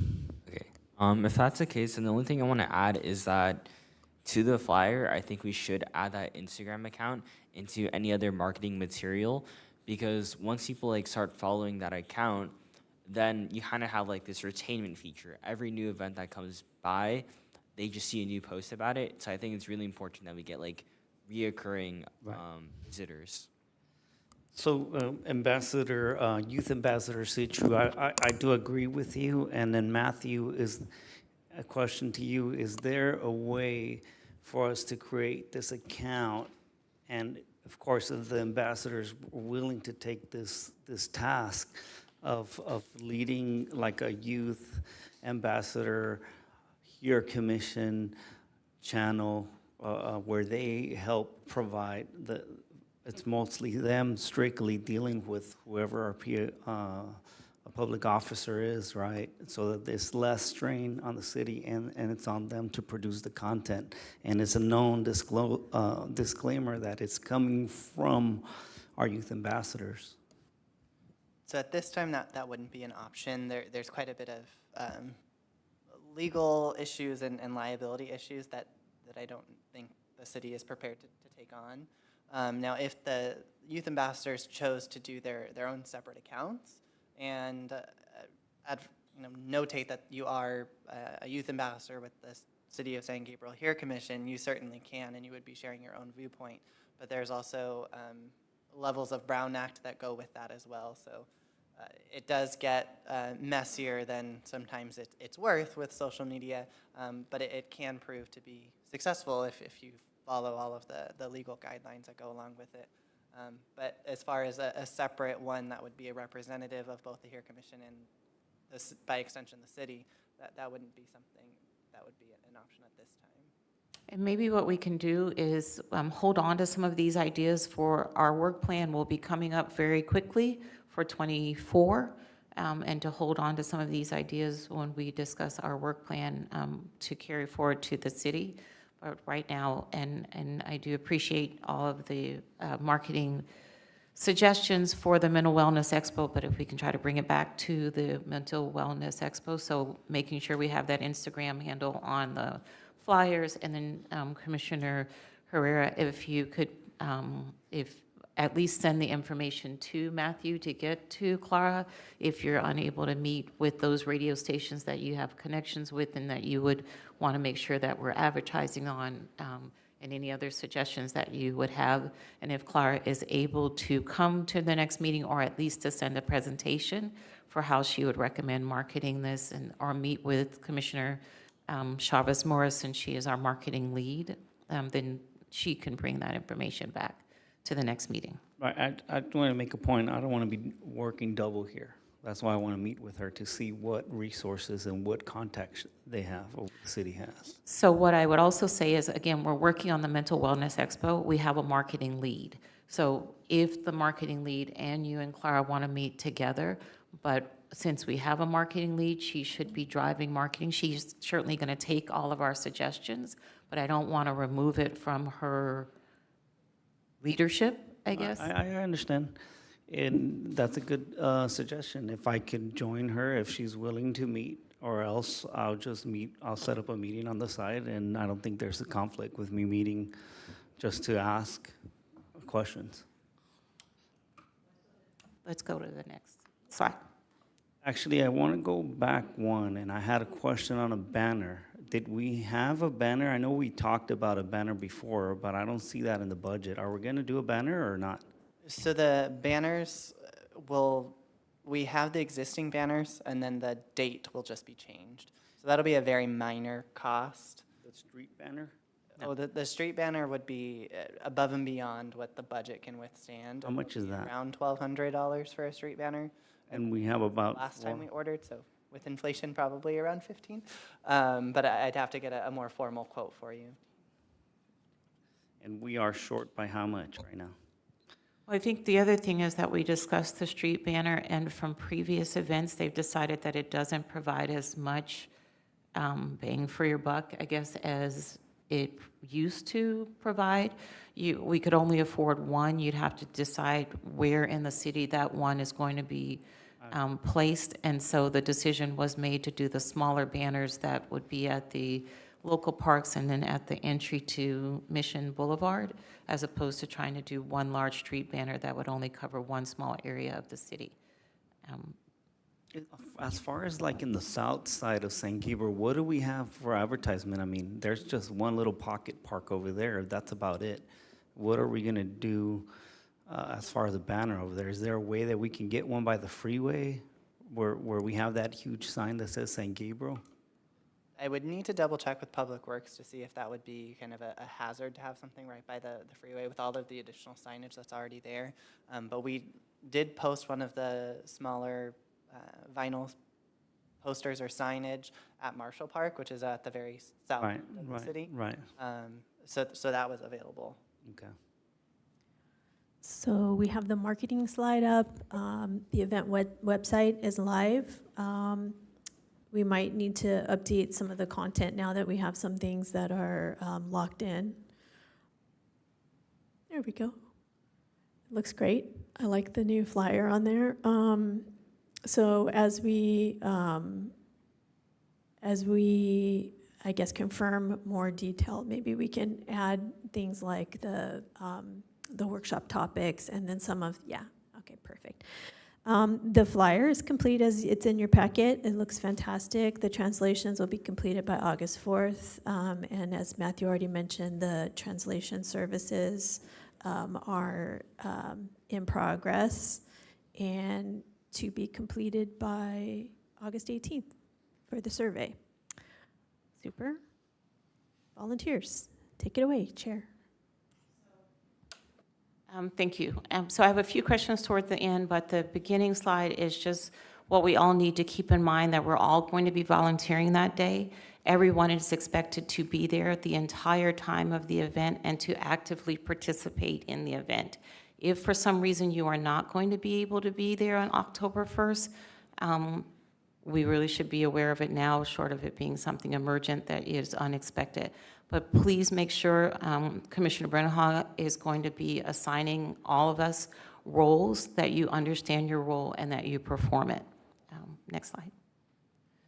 I initially had 20 volunteers, but it looks like we may need a few more because there are going to be 6 that are each of the workshops alone. These 20 volunteers are going to be split between the mornings, so it would be 10 and 10. It looks like we probably would need more like 15 and 15. There isn't usually a problem with getting Key Club volunteers or FBLA or ambassadors. What are the other groups that are at GHS that supply student volunteers? There's Interact, and you can also ask the speech team. Okay. I didn't think Interact is still an active club. It's still an active club.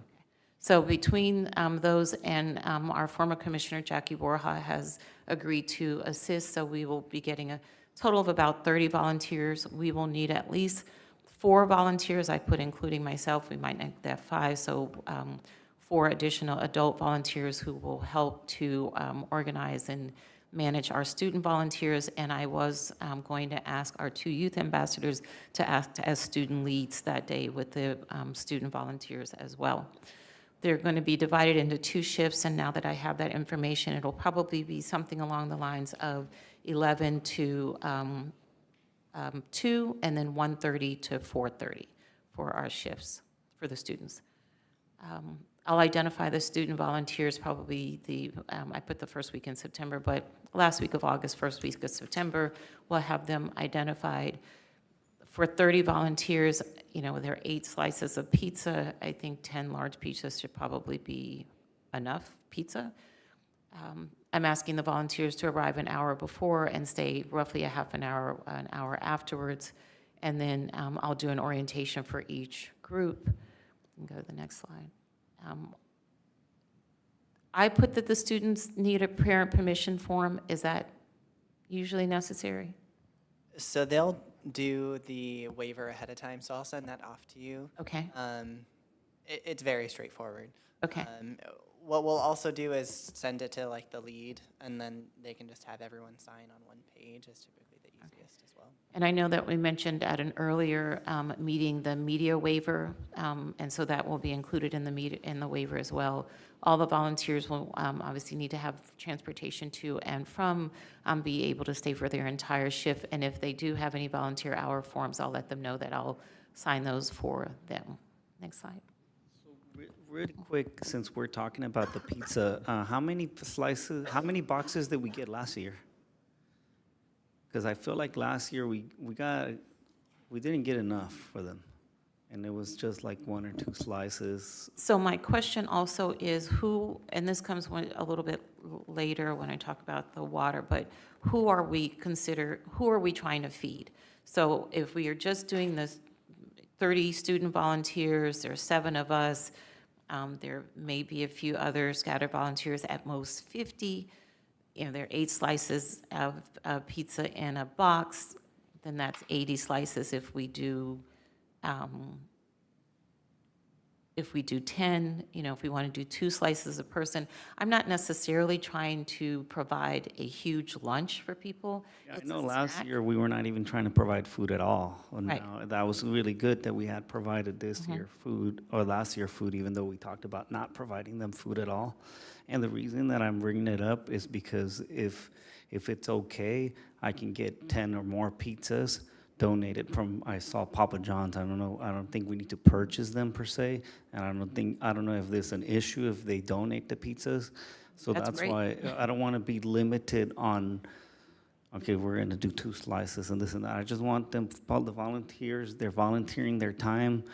And we might, and I ate a couple of pizzas too, So we're I gonna would be there. count on, if they are able to volunteer or provide pizzas for free, then I would say 50 volunteers is what we're looking at.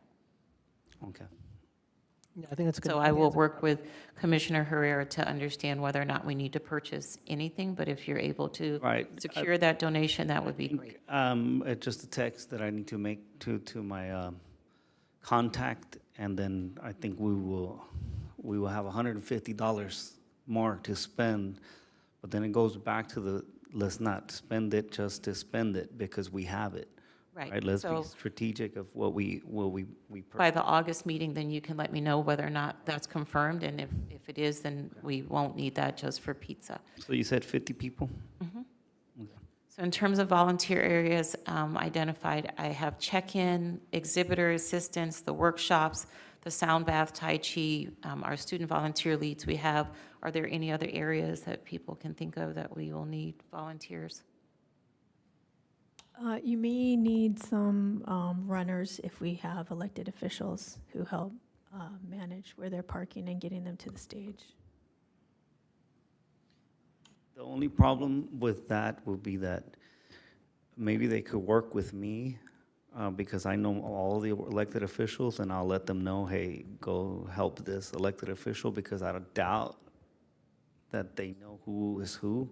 Maybe they know one person. So all of the elected officials usually come with a handler, and we'll have, once we have them confirmed, we can designate a parking space for them.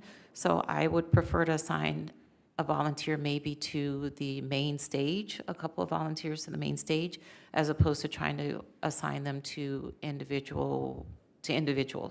I think you just need someone in the parking lot Yeah. for the reserved spaces to move the, Right, the cone. sure nobody sits, Is that how we did it last year? We had like a cone and, I don't remember exactly how we did it last year, but typically we'll either do a cone with the name of it, elected yeah. name on it, or it just goes directly on the wall where it says reserved. We don't typically have anyone parking in those. And I don't really want volunteers standing in the parking lot trying to direct traffic. I think that's a liability issue, but we can assign someone to meet them and direct them to the stage. Adrian and I and staff can assist with that as Yeah. needed, and so you can always text us if assistance. I don't think that's gonna be a problem. It's gonna be pretty out there like last time, and they'll find their way to the stage. It's not like if it was indoors or something like that. But we'll have volunteers who are assigned to the main stage area and who can help us with that. Any additional? I just have a thought on volunteering, and I do plan on being there, of course, the entire day, and just typically my best role is just to fill in the gap. So, I just, whether it's carrying the water, carrying pizza, helping the elected official get to their spot, just throwing it out there that, I'm typically really good at just filling in the gap and be the floater. But of course, I think you can assign me a role, and then I can be a I floater. think Commissioner Bernhardt was pretty good about doing that last year, so we all met before to be kind of, for her to provide a little orientation and give us our roles also. So she'll hopefully review that when she comes back, but she assigned us all kind of a role last year. So that was helpful. Okay. I agree with Mr. Chen that I think what we need is kind of like a flex person, because in case anything goes wrong, you can always just send that one person there. I think that would be a good idea. Yeah, no, yes, thank you. And we will have people who are unassigned as runners or go-in-betweens, or however we want to say that. We'll have a couple of extra people for that. Just a couple of questions, and now I've upped the volunteers to 35, so we are not providing the exhibitors refreshments, okay. I've already spoken to Charles Trevino, who's on the water board, who's willing to donate the water for the event. I know last year there was some confusion about who we were supplying water to, and it was just a hot day, and so a number of participants kind of asked for water. Do we want to consider selling water? If we don't, then the water is only going to be for our designated volunteers. I think since we have the food truck that will have some beverages, and we also have a green room now, so it won't be like right in the front. I think the problem was that people saw it and thought it was for them. But if we're going to put it in the tent, I don't think we'll have that issue. Sounds good. And in terms of refreshments, I can bring some. I mean, I could bring quite a few, so Now, if I remember correctly, compensate. Commissioner Chavez said that she's going to bring the water fountain people I think she said, that's what she said, right? Or she didn't confirm? I'll check with her to see. I think- I don't, a water fountain would be great if people want to refill their, or I'm not sure what she was speaking of, but if it is a dispenser, that's great if people have their own water bottles that want to be filled, but for people who don't, then we would need. Because I think, correct me if I'm wrong, I think she mentioned about, because she works in the Department of Water and Power, that there was some kind of like cart or something. Different from the SGV water board? Or is Yes, that it? yes, she's with the Department of Water and Power. She actually said it was to promote how tap water is safe to drink. So she wanted to bring them and to, I guess, promote the idea that drinking tap water is safe. So I'll check with her to see if that was an option for providing water for everyone, or if it was more of an exhibit kind of thing. But otherwise, we do have this other option for water bottles. And I think that's it. You can go to the next slide. Unless there are any additional things. Well, I think I was in charge of, I forget specific thing, the press, overseeing the press release to the media. So I don't, because I was asked that question, so I don't know if we had that press release in the ready, or what the expectation be, and then because we wanted to have invite the, I guess all the media, we don't need the other languages, because all the non-English media, they still read English, so. Yeah. So Clara, once we send all of this information off to her, her team will put together the updated press release.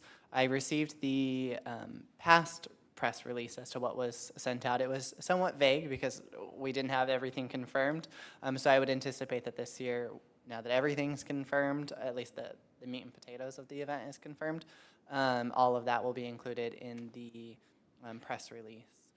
But we can certainly have you take a look at it before it goes out, and then that goes out to all of the radio stations or newspapers that we have on file that she'll typically send out for all of the other events. Commissioner Chen, do you want to give us an update on the outreach section? Yes, so I think, as I mentioned before, and I can also talk to, work with Commissioner Herrera, but as I mentioned that I wanted to get the press release out to Spanish media, Chinese media, Vietnamese media, and English media. So that's why when I got the email, I said, we can't really move forward. I have a list, right? And of course, we can expand upon that list, but we can't really move forward until we get the press release. So I was emailing, that's what I brought it up. So, and then Matthew responded with the timeline, so. I think also that the outreach that we did last year was to a lot of community partners. I mean, in addition to all of our exhibitors, perhaps you can put some thought around what organizations we could send the flyer to, places we posted in the library, if there's other areas in the city that would allow us to put up the flyers. Those kind of outreach opportunities, I think we can kind of at least start to plan.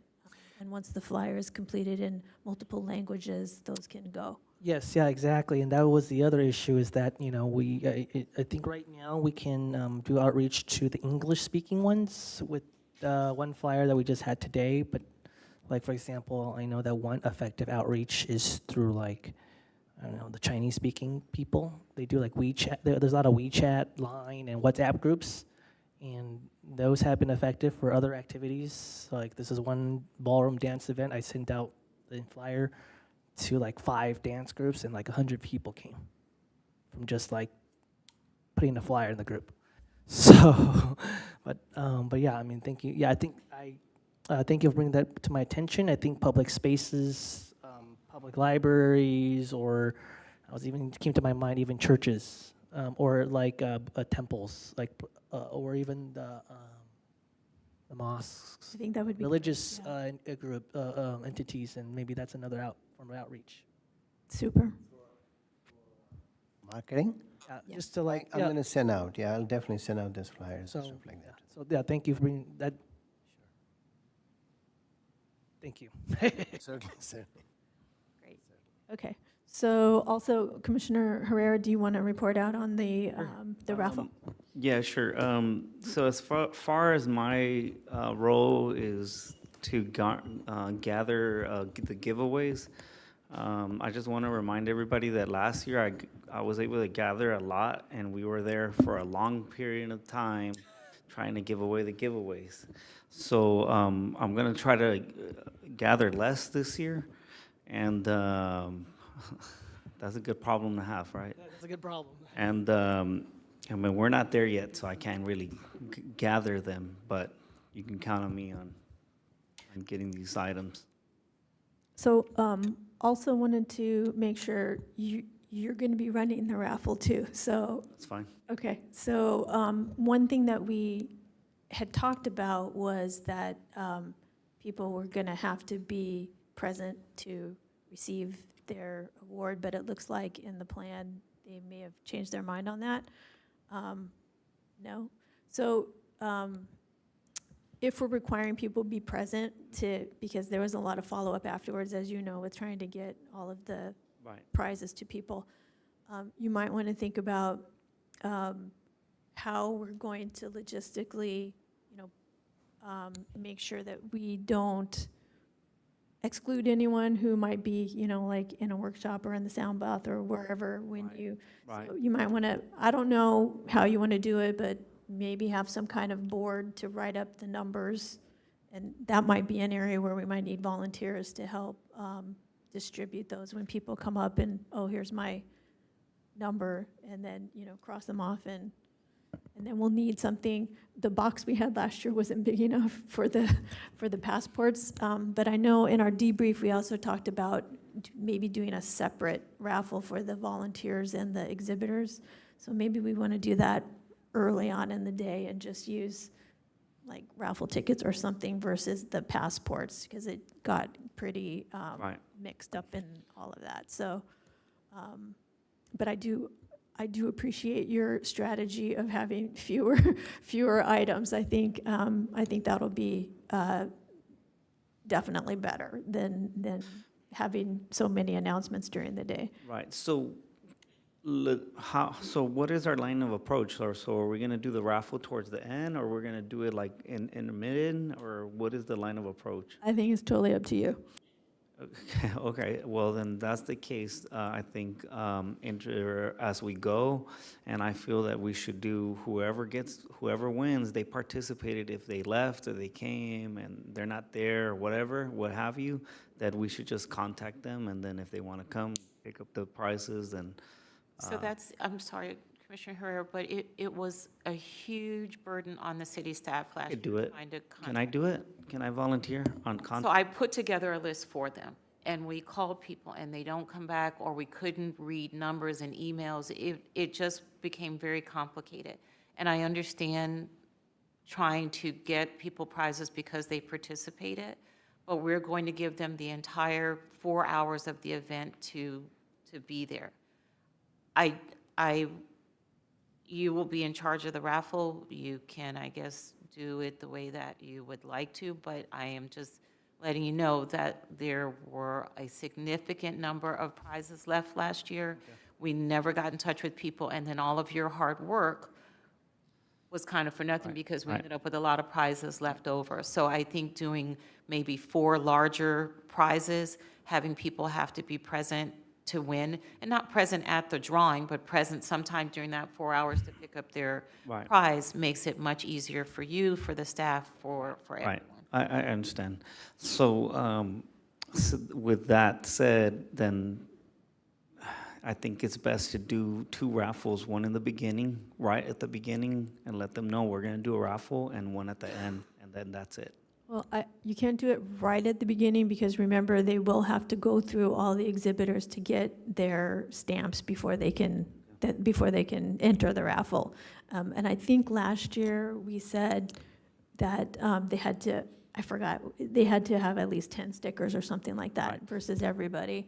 But you're going to have to give them a little bit of time to get through some of the areas. So how about setting a time and saying, hey, this is the time, we're not going to have any exhibitors running, because then we're not gonna be able to, logistically, we're not gonna be able to let them know, oh, we're having a raffle right now, come out, or what have you. So let's set a time, and let's clearly state it on whatever flyer we need to, maybe have a poster. This is the time where the raffle is gonna happen. Everything's gonna stop. We get it done in 10 minutes. I'll get it done quick, and we get it out of the way with not that many prizes. What do you say? I like the idea of having the raffle time stated on the poster. I don't know if we can find a time where things will really be able to stop, but at least people will be notified that a raffle drawing is happening at that time, and we'll make sure that they understand to pass by the raffle board to see if if you've won a prize or that kind of thing. But I think it may be, everything is so scheduled right now that I think it may be hard to have a time when there's nothing else going on. Right, so then the raffle board, so is it gonna be like a live raffle board? What is this raffle board? Well, my suggestion is, and I don't think we can just do the raffle just once, because the idea of the raffle is to ensure that people go around and participate in different activities and workshops. So I think, if someone isn't there right at the beginning, they may come later. So we might have to have one sort of mid and maybe at the end. But my thought is that when you're calling the numbers, as you remember last year, sometimes people were not there. So we're going to have some way to make note that this is a winning ticket. So if it's a flip chart, if it's a board, whatever, you're going to have someone, or you're going to write the number up. Okay. So that later they can come back and get their prize. And then you'll have to decide what's the cutoff at Okay. 4 o'clock. If they haven't come, do you want to raffle off everything else? Right, okay, I like the idea. So how many people are gonna help me? I think maybe 2 people, 2 of the youth volunteers to help me with the board, I think will be fair enough. And then we could do that approach, I'm okay with that. So we'll have it scattered, one at towards the end,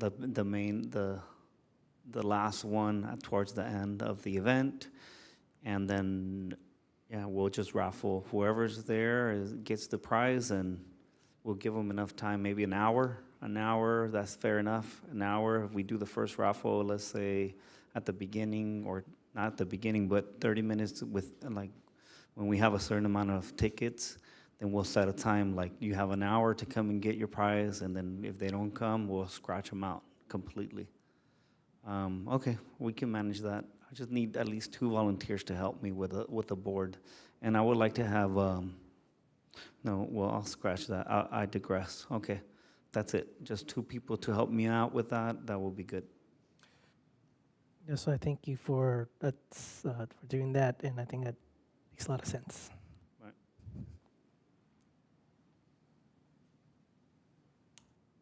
Does anyone have any other things to report? Let me take a question. Can I ask a question? Yes. Is there going to be a charge for the workshops? No, everything is free. Okay, because I noticed on the page where it showed, the register. The Eventbrite, it does have a ticket. Yeah, Says for sale. yeah. Right. It's, Okay. being- it's just it'll the just way- say $0. It's the way the platform is set up. But thank you for that, because we will have in our marketing materials that everything is free.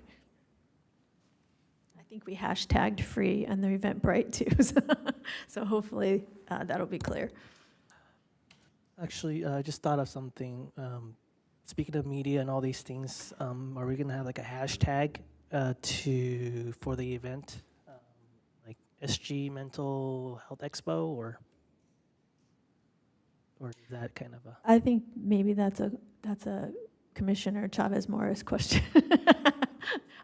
We might have had a hashtag last year. Did Clara do one for us? I don't know. Don't recall. I would need to follow up with Commissioner Chavez Morris and Clara to see if it would be worth tagging it on. They usually add a comment of hashtags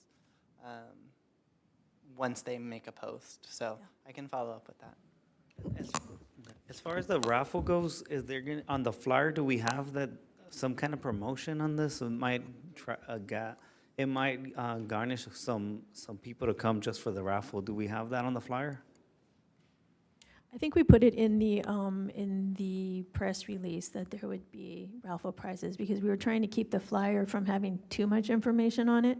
But I think in the promotional materials, we can let people know that we did last year, that would be raffle prizes. Anyone else? And our youth ambassadors, you should speak up and let our chair know if there's any particular area that you're interested in volunteering, because I think she has you kind of leading some of our volunteers, but if there's something specific, please feel free to let us know. Well, thank you, everybody, for putting together all that information. I think that is helping to bring it all into focus. And then at our August meeting is really where things will be solidified. So we'll move on to item number C, which is letter of support for attaining digital access. Commission members to discuss sending a letter of support on behalf of the HERE Commission in attaining digital equity in all communities in Los Angeles County. The commission will also discuss a recommendation to City Council to send a similar letter. Matthew, do we have any additional public comments on this discussion item? Do not. Thank you. So there is a letter that is part of your packet. Included in the packet is the letter that was sent from the city of Alhambra, as well as the letter that was sent from the city of Duarte. At our last meeting, we had Jorge Rivera here from, and I'm just blanking on his organization, and I'll look it up in a moment. But he gave us a really incredible lecture or presentation on the idea of digital equity and why it is such a concern in LA County. There are many, many grants that are out there and many initiatives that are in play.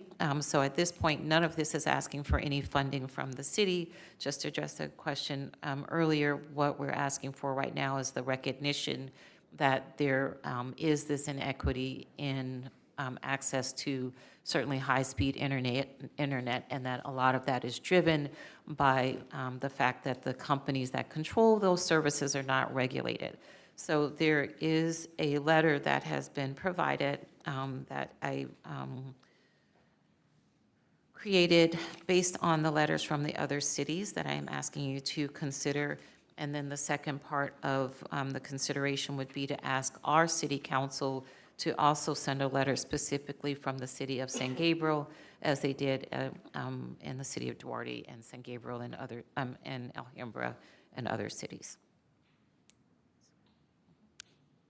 Yeah, so I thank you for writing this letter, and I think that digital equity is very important, because especially I work with students, so I know that when they compete, for example, if online for speech-to-debate competitions, if they don't have good internet, they'll literally lose just because they don't have good internet, and unfortunately, that's unfair. And I think the idea of, there's a lot of issues with cost, and I think the main issue is that, why are rich neighborhoods being charged less and poor neighborhoods being charged more? So I don't think it's an issue of cost, it's an issue of price gouging poor communities and, privileging those who are already privileged. So I don't understand why that has to be the case. So I thank you, Chair. I think for writing this letter, because I think it doesn't make sense that we're charging poor people more. If anything, it should be the opposite. We should be charging the people with money more because they can afford it, and then charging the poor communities less because they can't afford it. But right now, it's the opposite. So I think that that's why I stand with you on this, and I hope that our commission and our city council would stand up for what's right. And just so the community kind of knows what we are asking in this letter, the letter isn't asking for funding for any particular service. What the letter is to Hilda Solis as our supervisor, and then a general letter to the general LA County Board of Supervisors with basically 3 asks, and those are to investigate and validate findings of potentially discriminatory disparities in advertised pricing, to make equal access and truth in advertising the policy of the state of California, build equal access into state, county, local procurement practices, and support independent, community-driven options for broadband services. And these are the asks that were generated, I think, by Digital Equity LA, which is the big initiative in our county, and it's the same asks that are from each city. So we're just trying to be in line with that. Do we need to make a motion to adopt this and have all the commissioners sign? Yes? Okay, I motion that we adopt this and have all the commissioners sign. I think the initial agenda item was to also have it go to council for recommendation for them to send a letter on behalf of council as well. Okay, we'll add that to the motion. Yeah, and I second it. Adrian, if you could please take the vote.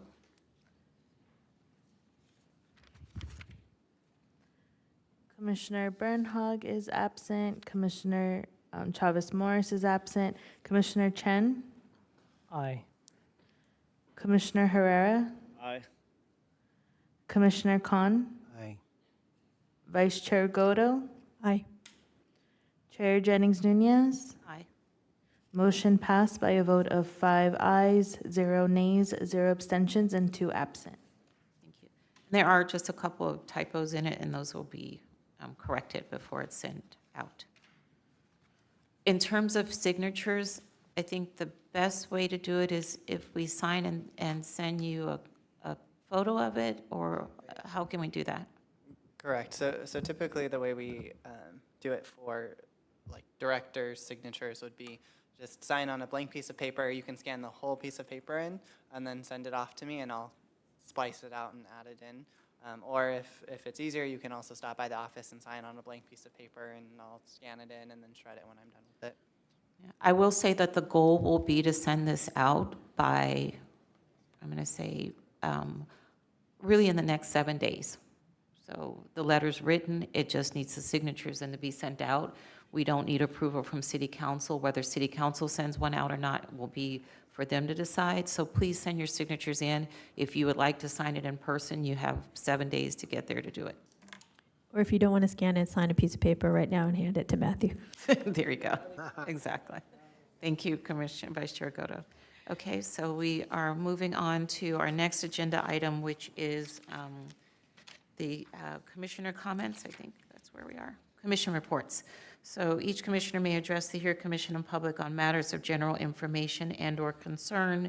This is also the time for the commissioners to report on conferences and/or meetings they have attended.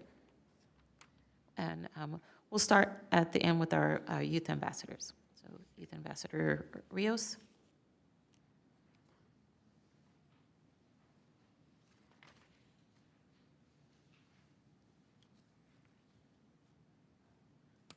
Where is it at? Oh, this is just if you have any announcements or anything that you've participated. Anything you want to report? Okay. I guess I'm pretty good. I just gonna be starting coding a summer program next week with Girls Who Code. So I think it's a great program. I've been recommended it to it, so hopefully it's nice. Recently I haven't done anything, so that's it. Yeah, I've also been doing pretty well. One thing I do want to kind of highlight is actually our St. Gabriel Library, because I go there pretty often, and I think it's a really cool like resource and like study place, but it's not used enough by like people of like, I guess relatively the younger ages. I see like a lot of older people, but I think it's a really cool resource. They have like a lot of online tools that can be helpful to anybody, get them certifications for like job readiness, stuff like that. So I really want to highlight its importance. All right. On August 3rd, we have a backpack distribution in conjunction with the school district, San Gabriel School District. So it's intended for poor families or families who are in need.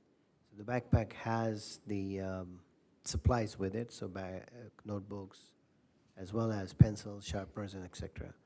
So if anyone is aware of poor families in need, or they can send people up there to. It's at the Jefferson School, Middle School, at 3:00.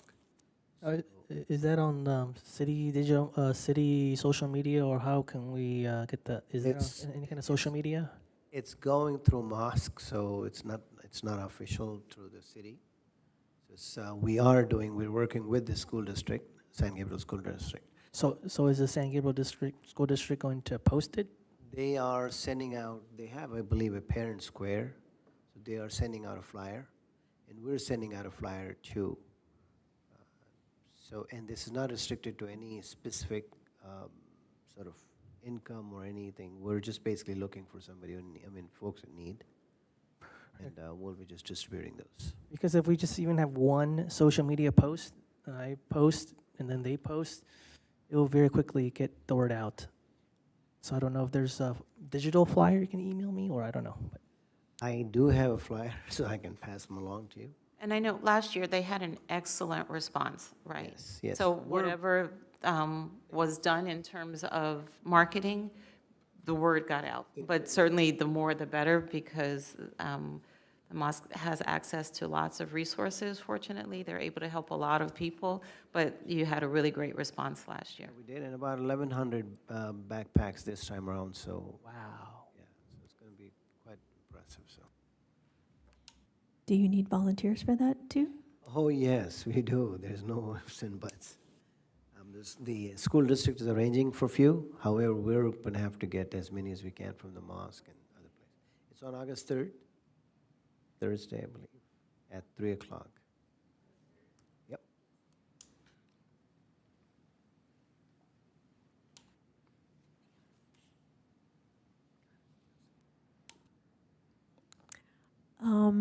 I met with Rick Ng of SSG and LA versus Hate. He brought a proposal to us about screening a film called Dealing with Dad, which kind of addresses depression and the stigma of mental health in Asian families. It's based on the family of the director. And he had proposed that we screen it as part of our Mental Wellness Expo.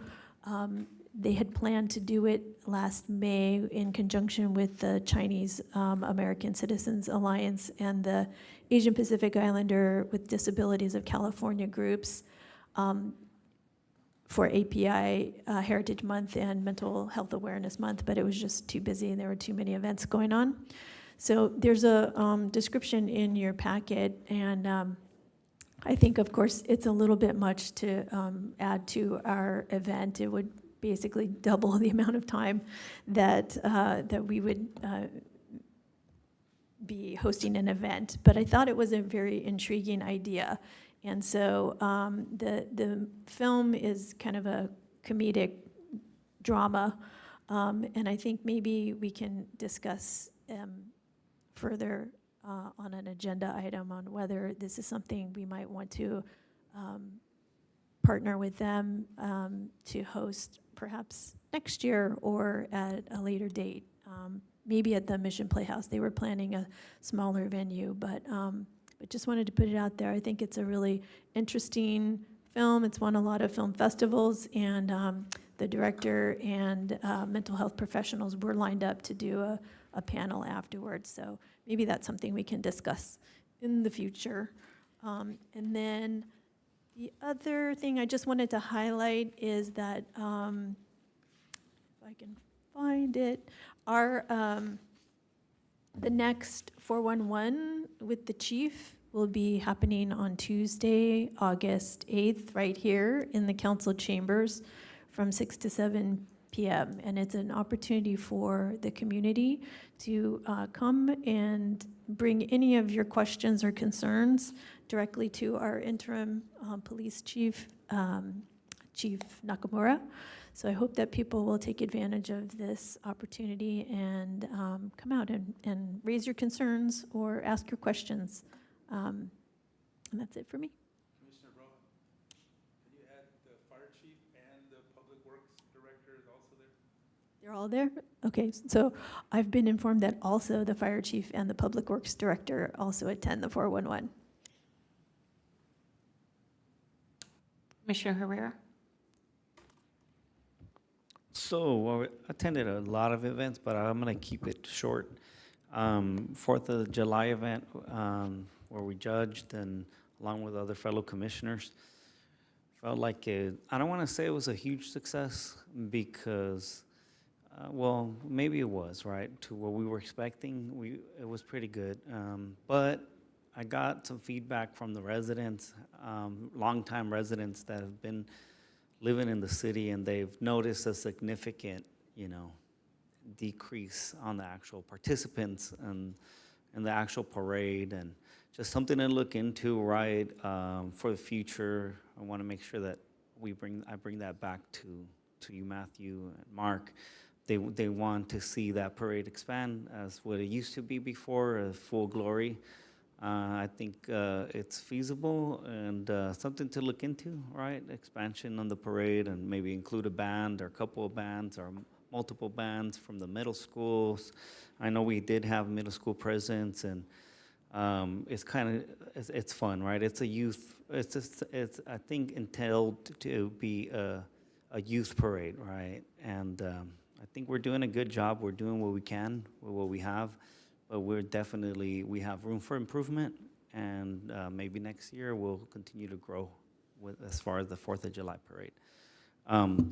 Another thing that I just want to do a public service announcement on is the committee that I'm working on is the all Gabrielino alumni reunion that's happening on, when is this? Let's see. It's happening on October 7, 2023 at 6 p.m. at San Gabriel Hilton Hotel. So it's going to be a Gabrielino masquerade enchantment. That's a theme. So just if you guys know anybody, please feel free to let them know. More to follow on that. But that's about all I have. Thank you. I just have two items. One is regarding there's going to be as I mentioned before, after the Monterey Park incident, there's going to be what's called a resiliency center. And before they had what's called a core stakeholder meeting, which would only be the service providers.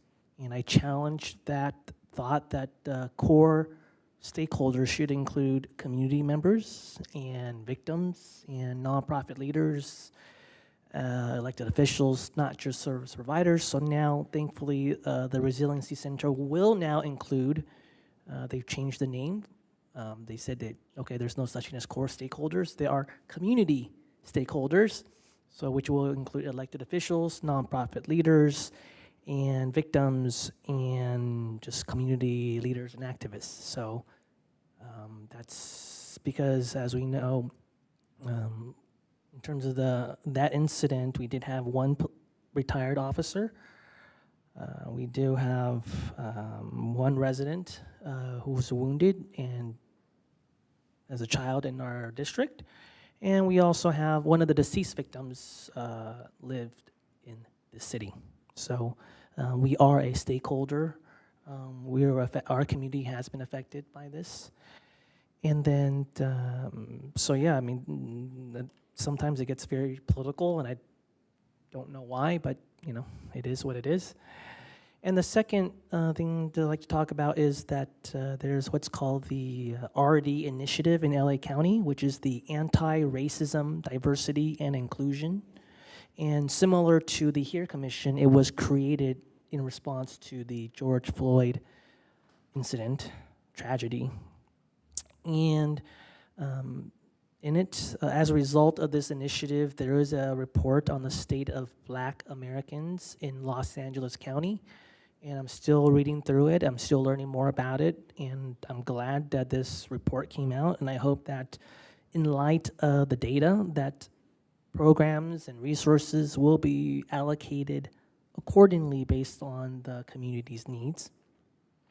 And today, Supervisor Solis of our district also said that, made a motion, which was co-sponsored by Supervisor Mitchell, that this anti-racism diversity initiative, inclusion initiative should include all marginalized, that we want to support the African American community and make sure that all their needs are met, but we also want to ensure that Latinx communities, because 49% of LA County is Latinx, AAPI communities, which is about 15%, and LGBTQ and indigenous communities that, you know, for, of course, we want to especially address the racism because George Floyd did affect, you know, first and foremost, the African American community, which is why this commission was created. But you know, we want to ensure that all marginalized communities, that there's data out there, so that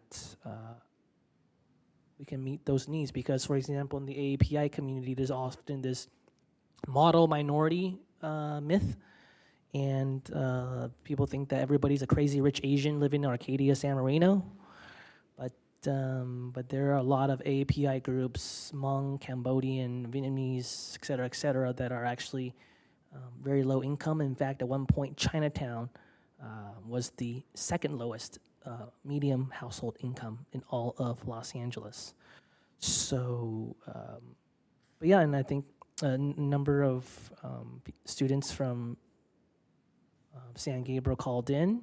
I called in myself. So, and that motion was passed unanimously by the board. So, just wanted to report that. Thank you. So just a couple of announcements. So one is actually, Commissioner Khan might be able to speak to even more, that I follow the IGNA Relief Facebook page, and so I was asked to just spread the word about a monthly food pantry and diaper giveaway that's in Walnut. It's actually what they call their Walnut Food Pantry. It's in Roland Heights at 19164 East Walnut Drive. It is the third Tuesday of every month from 1:30 to 3:30. But there is a diaper giveaway and a food pantry. Diapers are incredibly expensive if you have, if you've never taken care of a baby. And so this is just a really helpful resource and service for Los Angeles County residents. So I wanted to make that announcement. Rick, did you have anything else to add? No, I think. Okay.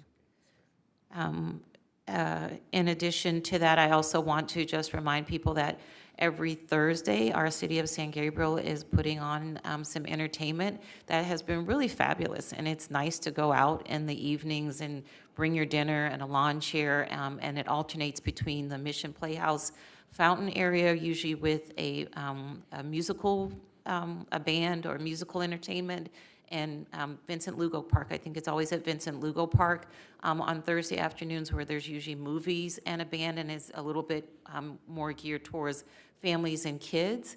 But if you're looking for something free and fun to do on a Thursday afternoon, or Thursday evening, please come out. And that's going to be, I think, all the way through August 10th. So you have about 2 more weeks to come out and enjoy that entertainment. And then lastly, I was a part of a rally today for youth justice, another area that is, that we need to concentrate on. We are looking at closing the juvenile halls and providing a better, more redemptive rehabilitation type of situation for our youth. So far this year, my understanding is 10 children have died in our youth juvenile hall facilities. Most of those are related to overdoses and other tragedies because of the lack of resources, the lack of supervision. It's just not the system that we need. And so there was a rally today that I joined along with my daughter, and Reimagine LA in front of the Board of Supervisors meeting, and I think that ended up shutting down the Board of Supervisors meeting a little bit early. But I do want us, again, to remember why this commission was created, and certainly as we plan for our next work plan year, that we look at some of these issues of justice, because it is why the commission was created. And mental wellness and climate justice and all those, digital equity, are all incredible, and they're all where we need to put efforts also, but that it was created specifically out of this need to look at issues of justice and rehabilitation and that kind of thing. So yeah, I wholeheartedly agree, and one of the other agenda items that came up today, the Board of Supervisors meeting, is the calling from prisons. And I do have a friend from high school, middle school that is in prison, and every time I get a call to collect call, and I have to pay like $4 or $5 a minute, which is just inhumane. Yeah, I concur with you that there's so much broken in our justice system, and the George Floyd tragedy was just a symptom, one signal that the whole system is broken. And so, yeah, I just want to say I stand in solidarity with you on that, and that we can continue to work to address the systemic injustices that affect especially Black and brown communities, but also as a result, all marginalized communities. Thank you. So we'll move on to staff comments. Staff members have the opportunity to address the commission and public on matters of general information and/or concern. No staff comments today. Thank you. So the next regular HERE Commission meeting will be held on Tuesday, August 22nd, 2023 at 6:30 p.m. Information regarding matters to be considered at each meeting will be available on the Friday before the HERE Commission meeting. Actually, I have one other thing, I'm sorry, before we adjourn. And this is just a question that Commissioner Khan asked about. National Night Out occurs before our next meeting. It was not on our agenda. I don't know where we're going to go with that. If all agree that we could go for it, So, I'm willing to volunteer. so what I asked, I don't know where we can go with this. Sure. So I have Stacy with PD asked if the HERE Commission wanted a booth, so I had one set aside. So I'll send an email out to the commissioners and see who's interested in attending, especially since we're missing two, and see if there's enough people that can run a booth during the. So what I asked Commissioner Khan is if we are going to participate, then we need a lead. And I am not volunteering to be that lead. Whoever is going to be the lead then needs to be responsible for making sure that we can man the booth, whatever activities we're going to have at the booth. Whoever volunteers to be there that night needs to be there and be active in the booth. They're not there to photo ops, they're not there to help other booths, they are there for the HERE Commission booth. If we don't have that type of participation, then we can't do it. So if we have someone here tonight who would like to volunteer to be the lead and work with Matthew to send that information out, we can proceed. If we don't, then I'm sorry, we can't be part of it. I can take the lead, however, I do not have any activities, so I can't do any activities. I can be there. So, okay. So then Commissioner Khan, I would ask you to work with someone to, whatever you want at the booth. If you just want to hand out information, if you would like for someone to bring something, that's fine. I just would like for some additional people to take on the responsibility of leading, our community outreach. All right, so I think the PDF would probably make that sense. So if you send the flyer out, if someone wants to sort of arrange activities, I could be there for all the time, but that's about all. And be responsible for making sure that you're not the only one there? I can't get that part unless. No, I'm I saying know that. somebody needs to send out a sign-up sheet. I'm not going to put all of that on Matthew. No, actually, as long as he sends out, and anyone responds to being a part of it, I think we can do it. But I said I can. So I'm just saying, there's a lot more work that goes into our participating in the last two events we participated in than just making this announcement and then showing up as an individual. It takes more coordination than that, and that's why I'm saying, and I'll let her, that I need someone to take on that role. I'm happy to be there myself, I happen to be off, but I am not going to coordinate it. Vice Chair Godo is not willing to coordinate another one. You know, it has fallen on a few people to make sure that when we participate in a meaningful way. It is more than just setting up a booth and putting a table and a couple of chairs. Okay. Ambassador Seitu? I wanted to offer to like help Mr. Khan with like coordinating it, and depending on where the activity is, I think I have a couple ideas I can pitch and we can work on it together, make a nice booth. And I want to just stress that you don't have to have activities. As long as you show up and you have something to pass out, that will be a great opportunity to have the flyers for our health wellness fair and engage the community with letting them know that we're going to have this service. But if you have some activities in mind, perfect. I was going to say that before you said that, but perfect. When is this?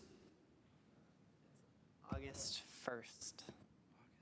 It's the first Tuesday of August. Let me just. So it is next week. Yes, next week. It is next Tuesday. August 1st, Tuesday. Okay, from what time to what time? So we'll send out a flyer. I'll have to send out all of the information. I don't have it off the top of my head, unfortunately.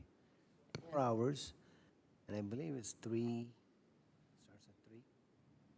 No, I think it's later than that. So we'll send out a flyer. Commissioner Khan and Ambassador Msitu will work together to ensure that we cover whatever hours or whatever is going to take place, and you'll work with Matthew to do that. So thank you very much for taking that. And I think you can probably count on my support. I just got to check on my schedule. We all have busy schedules, and particularly myself, I'm very busy.